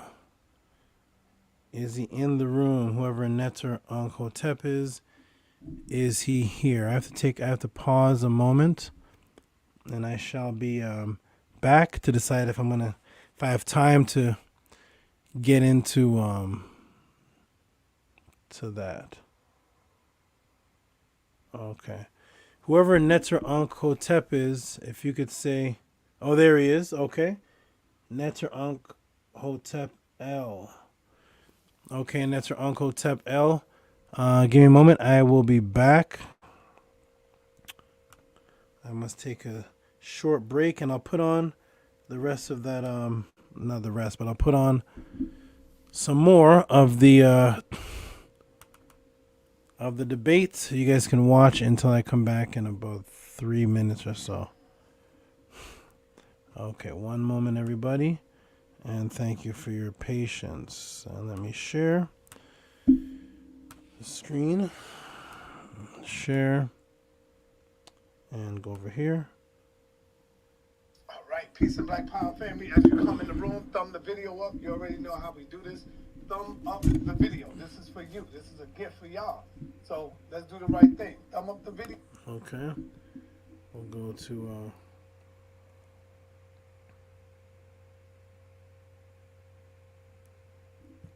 300 their graves and start walking into either Damascus or Jerusalem, and nobody writes about it. Nobody. Imagine that. These are saints. Saints are well-known people. And it says into the holy city. And nobody wrote about it of the indigenous people. But guess who else spoke Hebrew? Jesus himself. Jesus himself in Matthew 27:46 on the cross supposedly says, Eli, Eli, lama sabachthani. So he's speaking Hebrew or Aramic, or whatever you want to call that language, Hebrew or Aramic. He's speaking it. Many of the Jews read this on the board. So here we are. We have Mary speaking Hebrew, Hebrew being written on the board above his crucifixion. Jesus himself speaking Hebrew. Them reading Hebrew. They're writing in Hebrew. But we're to believe that not a person in sight wrote a sentence about Jesus for 33 years. Here we have the Gospel of Mark. Here's where the stories begin. Gospel of Matthew, written 110 years after Jesus. When you look at the Gospel of Matthew, it's anywhere between 70 and 110. They can't even agree on the date. When you get into Matthew itself, Matthew 9:9, it says, and Jesus passed forth from there. He saw a man named Matthew. Whoever wrote this is talking about a man named Matthew sitting at the receipt of customs, and he said unto him, follow me. So Matthew himself is not writing this. A man named Matthew, but it's 70 to 110 years after Jesus' birth. We have Mark again, 66, 74 AD. We have the Gospel of Luke, 80 to 110 AD. All of these are 110 AD, 70 AD. We have the Gospel of John. It took John, first-hand account eyewitness, 40 years to write about Jesus. You're walking and talking with the most miraculous man in the world. You don't say nothing about him for 40 years, 110 years after him. Right? Did you know there was 4 other Jesuses? Here's the problem that's going to happen with Malone. Even if he goes to try to prove that there was a man named Jesus, did you know there was 4 Jesuses in the Bible? So even if VOCAB shows a supposed man that existed in biblical times named Jesus, it's not good enough. It must come from indigenous eyewitnesses describing the exact Jesus that fed 5,000 people and made hundreds of dead saints rise from the grave and walk through the holy city. As it says, seen by many, being that they were saints, this means that they were well known, especially in the holy city. Here's your 3 Jesuses at the time. Jesus Barabbas, who is also called the Son of the Father, just like Jesus was.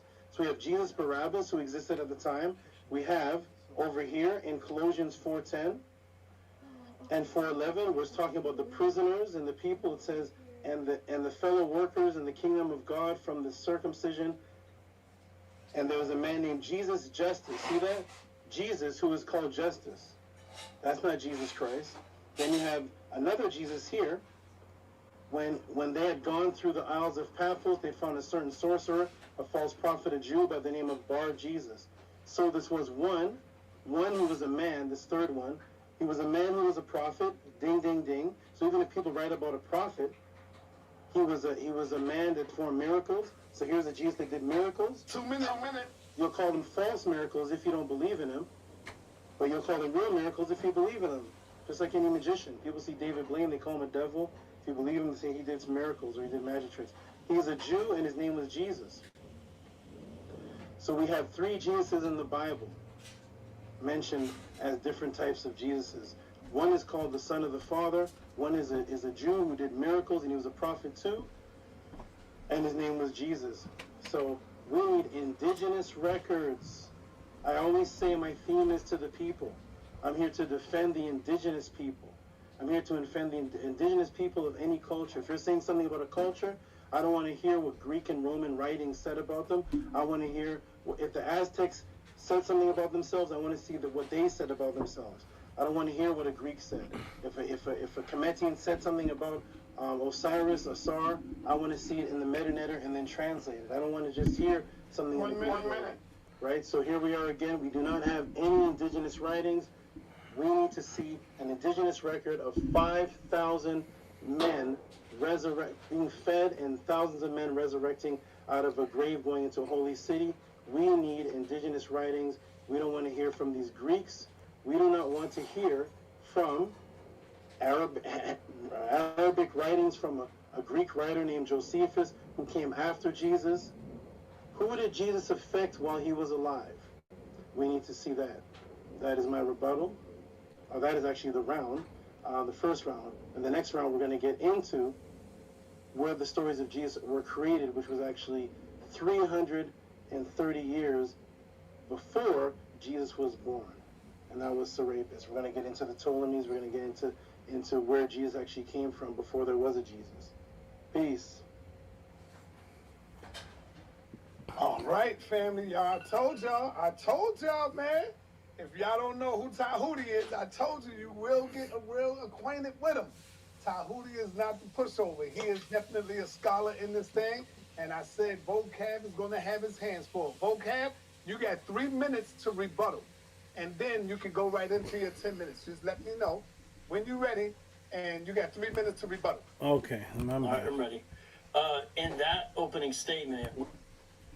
Okay, everybody, I am back. Peace and love to everyone. Let me get back to put this back on the screen. Oh, I see what happened. Okay.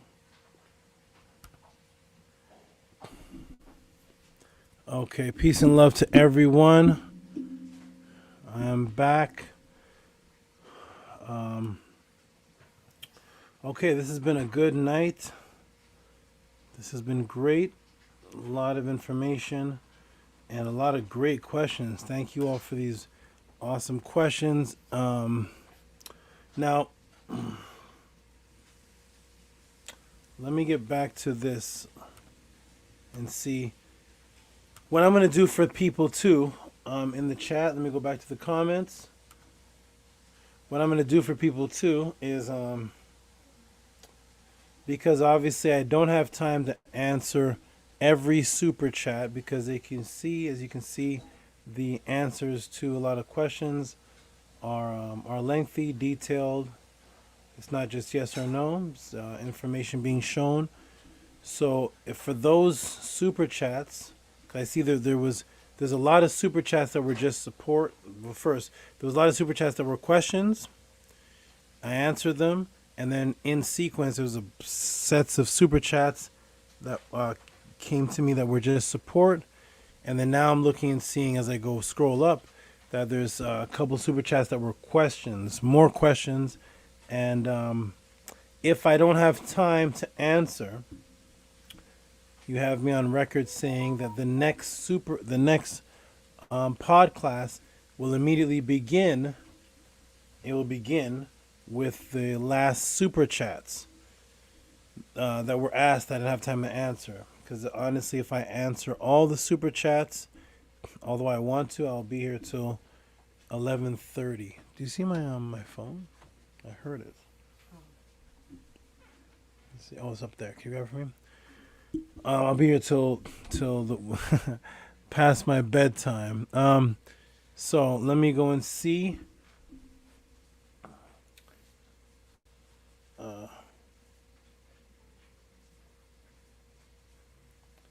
I believe this is the same brother who sent the super chat. I'm going to put him up there as I go through and decide. So we say that Jesus isn't God and Yahweh isn't God. We believe there's a true God, but who, what? Okay, good. This this is actually similar to what was sent. So first, let me give the brother a shout out. Let me do that. Let me do that in order, even if I don't answer right now. I'll give the thorough answer. I may give an answer, but I want to give that question its due respect. That's a deep the question that the brother sent me is a deep question. Let me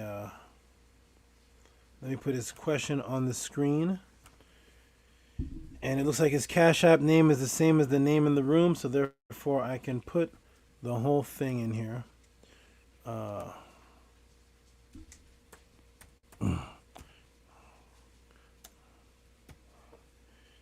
Okay, I can put the whole thing in here. Let me get back to the chat. And so much. Okay, here we go. So I'm going to give the brother his shout out and respect for the support, even if I can't answer this thoroughly right now. Let me see where he is. He is, is this him? Is this him? Netter. There he is. Everybody on the screen. Shout out and respect to brother Netter Unkotep L. And he sent in $10. Peace and respect for that, my brother. The question is, who is God, the source, the lesser gods? Okay. I'm going to go ahead and so thank you for that question. And I actually think he's sent another one. Is that him too? My eyes are getting blurry. Oh, he sent in two. So I definitely my brother, I'm going to open up the next Podclass. I'm going to open up the next Podclass with this. I want you to type some things on the screen because I want to get some clarity before I answer, because when you're asking the question, who is God? Are you asking type in a little more clear with that, because as I look at your name, I know that I'm assuming you don't but you're not asking who is God as a Christian would ask. Who is God, like the God of the Bible? So with your name having the original word for God in it, Netter, I'm not sure if you're asking who are the Netteru, because I don't think you're asking about the God of the sky and who's going to save us in heaven. So I don't think you're asking about that. So let me go back in the comments.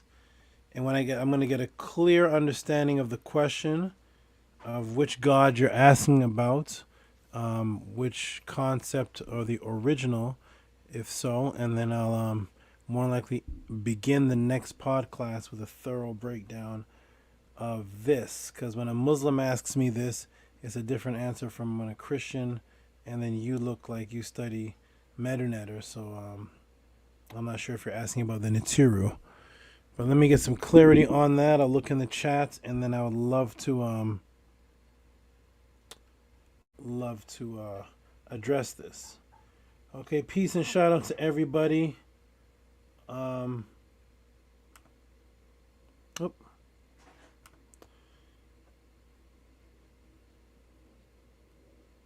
We got DHNJ. Take it on face value for now, Tehuti. I'm not sure what. Brother or sister NJ, are you with the other brother? Are you answering? Is this in response to clarifying the other brother's question? I'm not sure. These in the chat, they're not. It doesn't show the order, so I'm just random chat. Okay, here is Netter.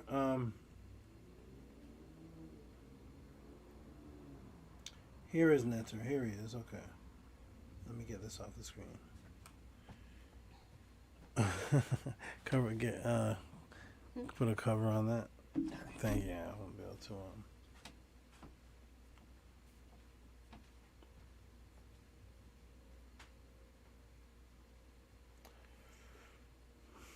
Oh, okay. Thank you for the clarity, DHNJ. Thank you for that clarity. Um,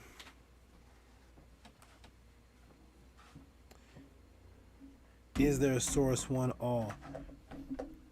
I'm going to say this to you, my brother, because I want to I want to put clarity, time, the time that this question deserves, especially the way that I would answer this. Um, I will say for now, because I will definitely open the next pod class with this. I want to cover this, but it is very, it's late up here. I'm gonna have to close up in a few moments. But you did send two cash apps. I am definitely addressing this in detail. So just for a basic understanding without screen shares and slides and such, I'm going to do that next time. But is there a source? One all. And the answer to this question is we have to remove the word a and one from the question, because the concept of a source and one source, or one God source, is a Christian concept, which I'm going to explain next week. That the concept of one, or yakched, even in the Bible, was never actually one thing as an individual.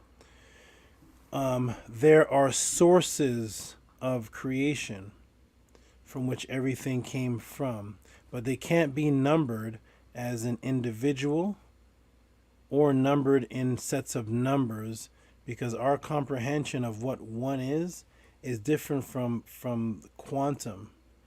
When you get into the realm of quantum and things become unpredictable, things become ununderstandable to how we label things, because things are in constant change and they're in what's called possibility form. Possibility form. So when they did the double slit experiment that I showed a few times, and they did particles and waves, particles were supposed to be one finite individual quantum aspects, and waves were supposed to be spread out versions of particles in an infinite aspect of creation that could be in multiple places, such as a sound wave or light waves which fill up the room, as opposed to a particle which is in one spot. And when they did the test on the double slit experiment, they found out that the particles were changing into waves as they were being observed. They would not do that change, so that particles that we thought were one finite thing were actually infinite, and vice versa. Thus, you can't count them as an individual, because they have the ability to be in multiple places, such as the latest research that they found that 2,000 atoms. Yeah, close that. Thank you. 2,000 atoms could bilocate. So that's what you think is one atom is actually in multiple places simultaneously. It is the largest physical example of quantum entanglement, but it shows that things that you think are on an atomic level that are individual are actually in multiple places. So you can't count them. You can't count it as the number one or a source, but there are multiple sources of different things working together to create what we see around us. And I would love to get into this, but there's no one. There's no one thing, because even that thing that we think is one, like this finger we think is one, is made up of millions of particles, atoms, subatomic particles, blood. So in our human mind, what we count as one is, even that one thing is made up of several things, because there's no such thing in original creation as just one, but there are multiple things working as one, as a unit, such as if one cop comes to your house, you say the police came. If 50 cops come to your house, you say the police came. That one word police is the same word for one cop, and it's the same word for 2,000 cops. Is it a singular word or a plural? It's a representation of unity of things or people working together as one, but it's not one or many. It can be both. And I'll go through this in the meta-netter and in the writings. We'll go over the creation story. I don't have time to get into it, but just for now, I'll say no. There's no such thing as there is no one. So especially in Kemet, there's no just one Ra. There's multiple netter, and there's multiple energies, and they're all needed. Sound energy is needed as much as light energy, vibrational energy, and they all come together to create this physical world that we're and non-physical world that we're looking at, working together as one, but it's not just one. So I'll say that for now, and then the next pod class we'll actually start off with the concept of God, where that came from, the netter in the physical form, and the netter in the symbolic form, and we'll do a little walkthrough. But I appreciate the cash apps. I appreciate the question. The question is actually life changing, because our concepts of God in our individual lives is what we base our whole life on. If you're a Hebrew Israelite, if you're studying Kemet, the difference between us all is our different concepts of a supremacy or a deity or a divinity, and those concepts shape how we teach our children, shape our lives. So that question is actually one of the most important question you can actually ask somebody. I will get into it deeper in the next pod class. I may even bring some of you on, so you can come on the screen and elaborate on your question. If you send a Cash App, for some people that send Cash App questions, I'm going to add a section to the pod class where you send the Cash App, and then if you want to elaborate your question with words better than typing, I'll send you the StreamYard link, and you can actually pop up in the corner and say, "Peace, everybody. I'm Netter Hotep L.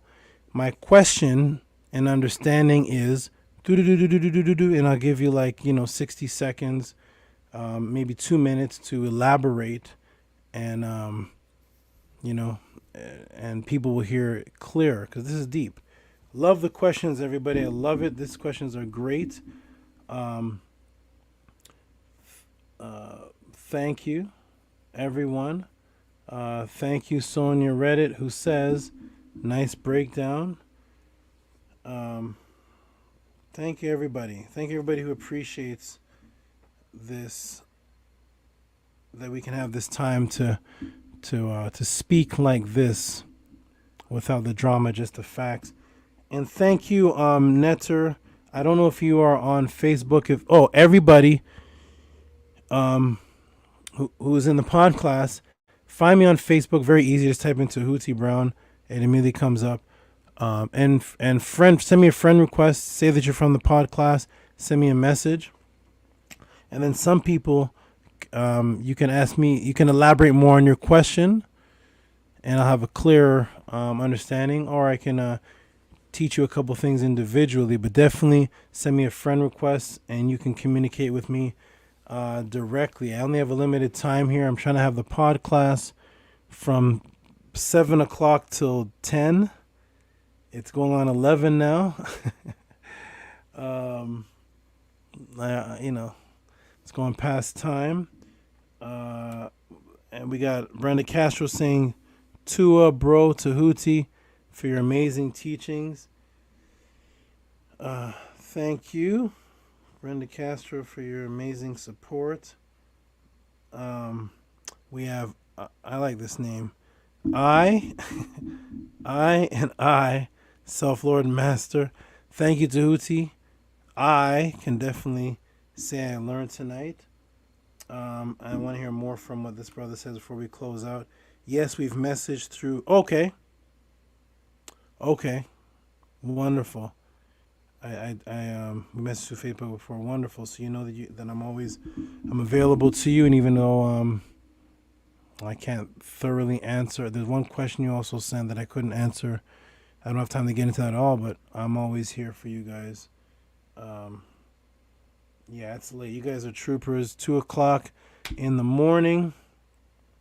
You're still up asking questions. You guys are awesome.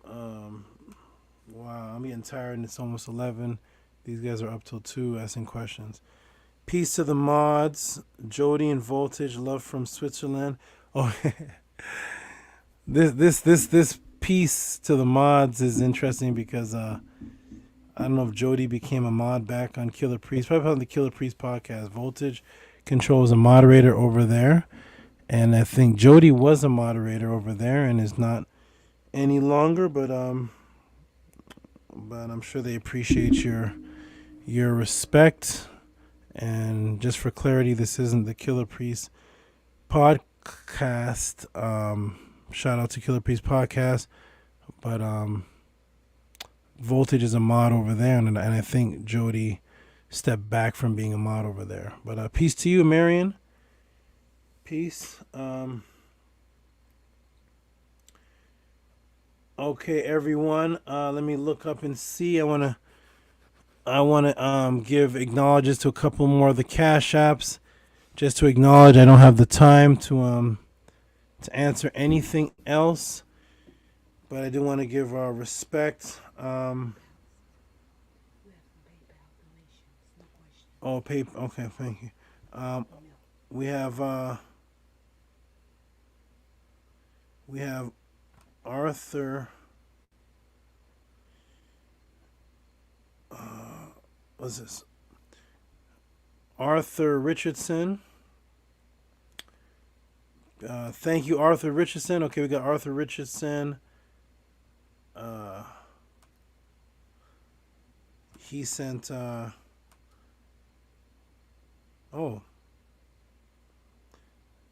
nice. He sent interesting number here. He sent 21. I'm gonna put this up on the screen. I want to give stop.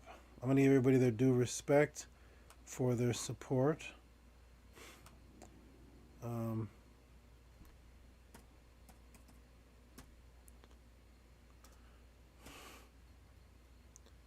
So shout out and respect to you, Arthur Richardson. Okay, let me do this. I'm starting to break down. What? Arthur Richardson. Thank you for your respect. Wait, what's going on here? I think the rest I may just say verbally. This is okay. 9. Here we go. Arthur Richardson, thank you, brother. $21 from Arthur Richardson. Thank you for your respect, support of the Podclass. Thank you, Arthur Richardson. I'm just gonna give verbal shout outs just to save time. We have for valuable information. Oh, from the Dominican Republic, $5 from Christian. So it says valuable information. Oh, any valuable information on the Dominican? Okay, it's a question. Any valuable information on the Dominican Republic? Christian, thank you for the Cash App. Send me a direct message on Facebook so I can get clarity on this. I don't know what this is pertaining to. What about the Dominican Republic? Maybe be a little bit more specific. I don't know what you find is valuable or what you're looking for exactly, but thank you for that. Appreciate that, my brother. We have Andre on.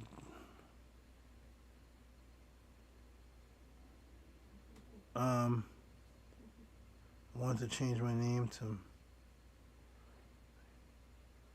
Okay, is this a Cash App? Oh no. No. Okay, we have Rowdy Logan. Thank you, Rowdy Logan. 15 Rowdy Logan. Appreciate and love the wisdom and how it's conveyed. Shout out to you, Rowdy Logan. And what I don't know your name in the chat room, but shout out to you. Respect to you, Rowdy Logan. You are awesome. Thank you for your support. We have Andrea. I wonder if this is I know so many Andres and Andreas, but there's a sister named Andrea. I wonder if it's the same one. But shout out to you, Andrea. Andrea, thank you for your support for your Cash App. Thank you so much with the 20 from Andrea. Thank you. Appreciate that. Just going to go through these. Nyasha Champ. Nyasha Champ. Thank you, Nyasha Champ, with the 10 for showing support for the Podclass. That is Nyasha Champ, and that is her name in the room, too. Nyasha Champ is always supporting. She's been supporting me since the Killer Priest podcast. Thank you for being consistent. Consistency is the key to growth and change. And we have Anthony Drain. Thank you. Shout out to Anthony Drain for the 10. Peace, Anthony Drain. Thank you. And we got Blacks Alcared for another 10. Thank you, Blacks Alcared. Thank you. And I also have PayPal from Stephen Menelek. Thank you, Stephen Menelek. Peace and blessings to you. Thank you, Stephen Menelek. And Dennis Shannon with the 7, sacred number 7. Thank you, Dennis Shannon. And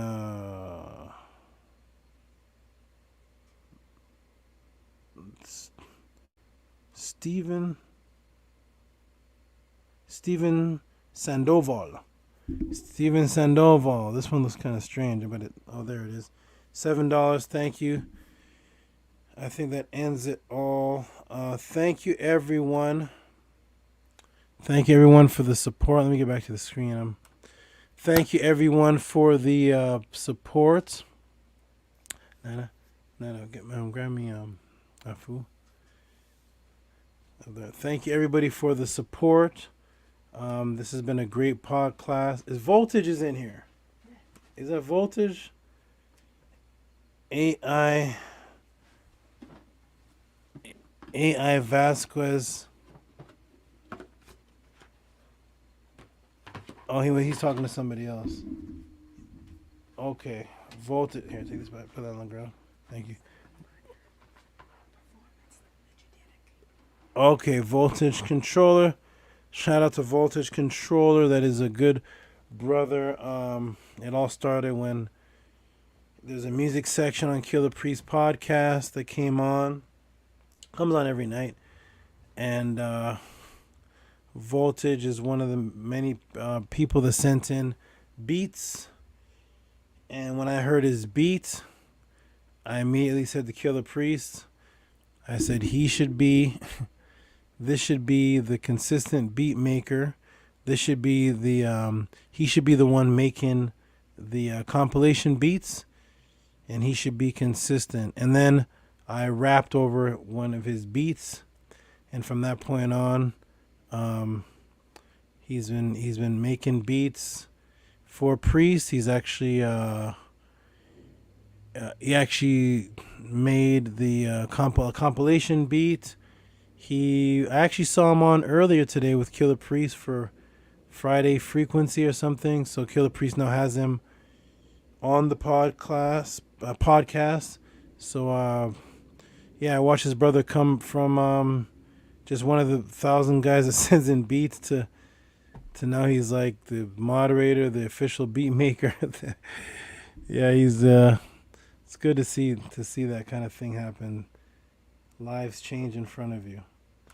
I like seeing that. You know, there's 100 other guys that sent in beats, and you know, they're unnoticed. You know, so you never know. You be persistent.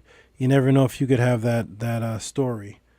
You know, you keep going until you're recognized, and then boom, you just keep climbing up and up the up and up in life. He says, yes, you spoke it into existence. Thank you, bro. You're welcome, my brother. Absolutely. I know talent when I see it. And then you came to, let me fix this camera mic. This camera looks a little blurry or something.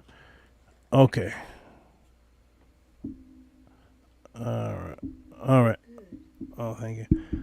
Yeah, then you came to the podcast live, and we spoke. I think it was when I was dropping my rhyme for the Warriors dance, and you spoke on your respect for the real hip hop and KRS One, and from there I knew, you know, that's the kind of energy, because you're a real hip hop head. So absolutely, Voltage is awesome. Anybody who needs beats, go to that name right there, find him. He's a unique type of beat maker. He's really, really good, and his sound is unique, and every single beat he makes is great. Okay, and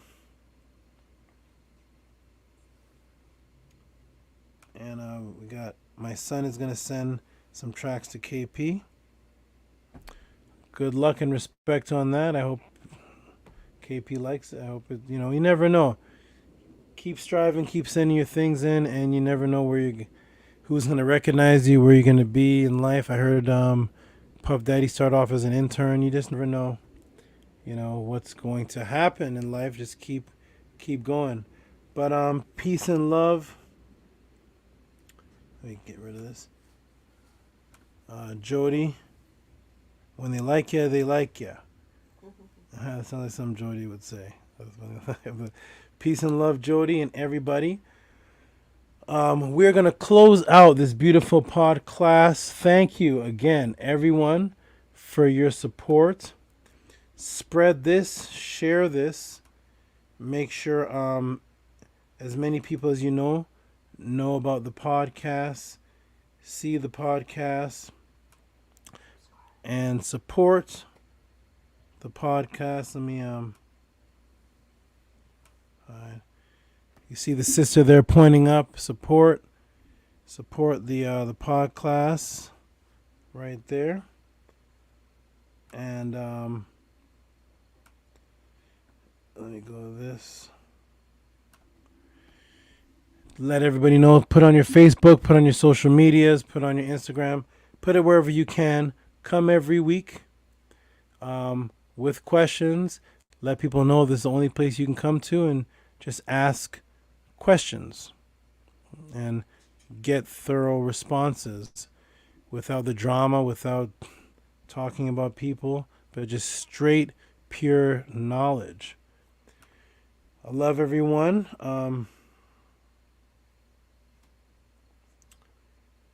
And who's here? Ahati Ma'at, Master K, Ralph W, Jody, Voltage Controller. Everybody, make sure you go. Of course, if you're watching this, I'm going to assume you're already subscribed to the channel. But if you're not, obviously subscribe to the channel that you're watching, and send the likes. Send it out for other people to subscribe to as well. Because I put the notifications on Facebook, and I put the notifications as set reminders here. So it'll come to you directly. And Voltage Controller says, great way to end the evening. Peace. Absolutely. Peace and love, everyone. Thank you for coming. Thank you for supporting.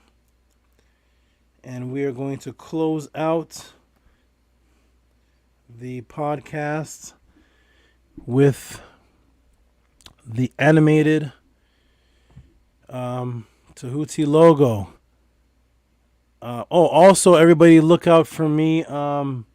This upcoming week, Sonetter's been calling me, but I wasn't feeling well. Wasn't too well. Wasn't up to it. But he's been calling me to come and do a full class on Sonetter TV. He wants me to do a full presentation class, and I told him yes, I'd be interested in doing that. And he said no debates, no battle or anything. Just come and do a class. And yes, I'm gonna give him a buzz back. He called me a couple times. I'm gonna call him back. Since last week, he's been trying to reach out to me. I feel better now. So look out maybe this upcoming week. I'll, of course, send other notifications for me doing a class on Sonetter TV. We have Sonia Reddit saying, thank you, Tehuti, the real master teacher. Thank you, sister, thank you. Thank you very much, everybody. And with that, yes, peace all. And with that, where is she? The real master teacher. Yeah, I like that. Thank you. With that, we're going to close out, everyone. Peace and love. And we will see each other next week, same time, Friday, 7 p.m. Pacific, and whatever time that is over by whatever time that is over by you, but it's 7 p.m. Pacific every Friday. If I'm going to be on Killer Priest, I'll send out a little message to let people know. Everybody's asking when I'm going to be on Killer Priest again, but I will end it like this, as I say with my goddesses and son and my family. We end out with the affirmation. I'll say the affirmation in Medunetter, and then I'll translate it. Anki Ma'at Un MS Nintet Aset and Mayat Min Hepapet and Mayat Her and Hu Kiwi Per Ikut. I live from Ma'at, I exist within her. I do not speak in the place of Ma'at. Every day I advance towards Ma'at. My being is surrounded in darkness. I come forth as conscious light. Boom. Peace and love, everybody. See you next time.